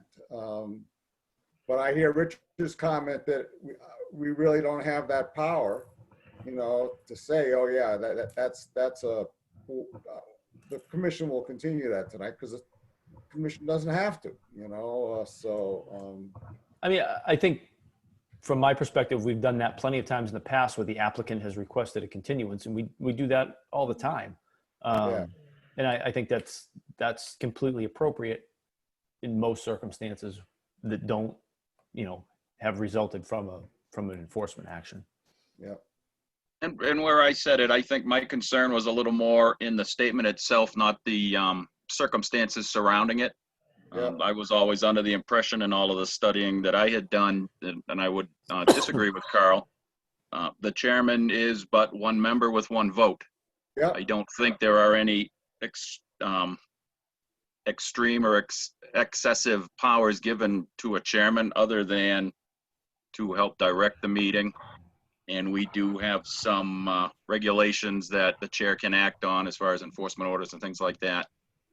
And generally, we're under the all under the feeling and belief that the chair is the spokesperson for the group. But as far as the actions of the commission, it is a one person, one vote system. So once a motion has been made and motion has been seconded, I don't think any one person can stop that motion from discussion and vote. And I have been wrong before. And I appreciate this conversation and you guys taking the time to talk about it with me. You know, I want to do it right, and I apologize if I messed it up tonight. So you're only batting 99.9%, Bob. Hey, you know what? It's a learning process, and none of us are ever too old to learn something new, and it's always an evolutionary process. It's always ever changing in how it's done. But regardless, in my opinion, say for example, you know, Carl's correct in that a chairman has the prerogative not to entertain a motion. You know, somebody wants to make a motion, chairman says, I'm not going to entertain any motions here. I just wouldn't picture that coming from this commission because you guys have always been so transparent in your actions. I know that's where Bob's operating from. I know that's where Rich has always operated from. I know that when Rob Verge was chairman, he always operated from the same. So you guys have always had a good sense of having transparency in your actions. So it's just something we all need to keep in mind. thank you so much. I'm looking for a motion to adjourn. Actually, I did have one other quick question, Bob. Yes, I'm sorry, Rich. Under Yeah. public comment. Oh, that's right. We got to do public comment at the end. Yeah, I don't know if anybody watched the planning board meeting Monday night, but they seem to have run into a kerfuffle with an approval that the board had made, and the language did not seem to reflect the board's decision. And this was probably most to you and to Matt to review it quickly. I was always under the impression if an applicant made a statement about the project during the hearing process, that became part of the record. And even if not written down in the final decision, their agreement in their presentation of the application and the hearing process bound them to their statements during the hearing. So the planning board seemed to be moving forward without that premise, that if it wasn't written down, it wasn't part of their decision. And so now I've got 3 things to talk to Adam Costa about this month. Yep, so an answer to the question's probably one of them, and of course the other one is just an example for us moving forward that it's all about the documentation and making sure we have as much of it and it is as clear as possible. Yeah, and you know, it's like the solution that the planning board came up with is they now are no longer going to sign their plans unless they're not going to sign plans outside of meetings. But the plan has to come to the meeting. It has to be an item of discussion on the meeting of are we going to sign this plan so that it's been discussed at the meeting. You know, that there was an opportunity to say yes to this order. You know, in our case, you know, should we put every order, the signing of every order of conditions, you know, on the agenda and say, because to be honest with you, I don't know how. It's like a lot of times, you know, like Matt will give us 10 documents and, you know, I look at the signature page. It's you know, I'm sure we should look and see what we're signing, but at some point you got to trust in your staff. I know when you guys make a motion and you always put special conditions, those special conditions are always based on what the applicant has represented at our hearings. So when there are special conditions over and above the local boiler, what I normally write on the last condition, when they're specifically spelled out, I always write as agreed to at the hearing. Right. Meaning you guys spell out a specific condition, and I always note as agreed to at the hearing because the applicant represents that they agree to it. So I always make sure to differentiate that those special conditions that are added over and above our boiler, it is stated that it was as agreed to at the meeting, because you guys always come to an agreement with the applicant when you do special conditions. Well, what happened at planning is during the meeting, Danny Proctor said he would put his berm up. The first thing he would do would be to put the berm up in the back. And it didn't make it to the order of conditions. Or whatever their equivalent of the order of conditions. It didn't make it to the plan that that was signed and approved and filed. And the regulations are actually enforced by the zoning officer. The zoning officer looked at the signed approved plan and said, oh, so long as it's up by November, you know, that he's fine. Now Danny has actually agreed to do it by the end of September. You know, so I think Richard's question is a good one. You know, if they agree to it in the hearing, but it doesn't make it into our order of conditions, you know, is it still binding? Yeah, it's definitely a valid question. And the way that you guys will probably understand what I'm saying here, but the ways we've always made sure that that's done is what Rich said. We've always had the documentation amended to make sure that that language is either on the plan or added as an amendment to the narrative. And then it's been included because a lot of times we will require specific phasing. But if it was said anecdotally at the planning board meeting and the planning board didn't include it as part of their motion and it wasn't in the literature, odds are it's not going to make it into the document because it wasn't put in as a formal motion. So yep. It's a very fair question as to whether or not an applicant's representation at a meeting, if it's not put in a motion and not put in the documents, is it still valid? That's an excellent question. Yeah. It's something that question I've never heard posed quite the way Rich asked it, and that's an excellent question. Yep. Any other comment from the commission? Any comment from the public? Well, there's no public left. So now can I have a motion to adjourn? So moved. Second. Roll call vote. Rich Birch. Hey, my name is Birch. It's not Birch. It's not B-I-R-C-H. It's Birch. Birch. B-U-R-S-C-H. Birch. Birch. And I vote yes to Birch. yes. Rich Birch. Katie Child. Birch. Aye. Ken, did you already vote? No, I didn't, but I vote aye. I vote aye. Carl? Aye. Todd? Aye. Jack? I vote for Birch. Birch. I have to practice that because I always say Birch. I am guilty. And I also vote aye. Good night, everybody. Because Just I as got long as Carl you- doing it too. Just as long as you don't spell it B-E-R-C-H, we're all set. Good night. Good night. Good night. Everybody. All right, guys.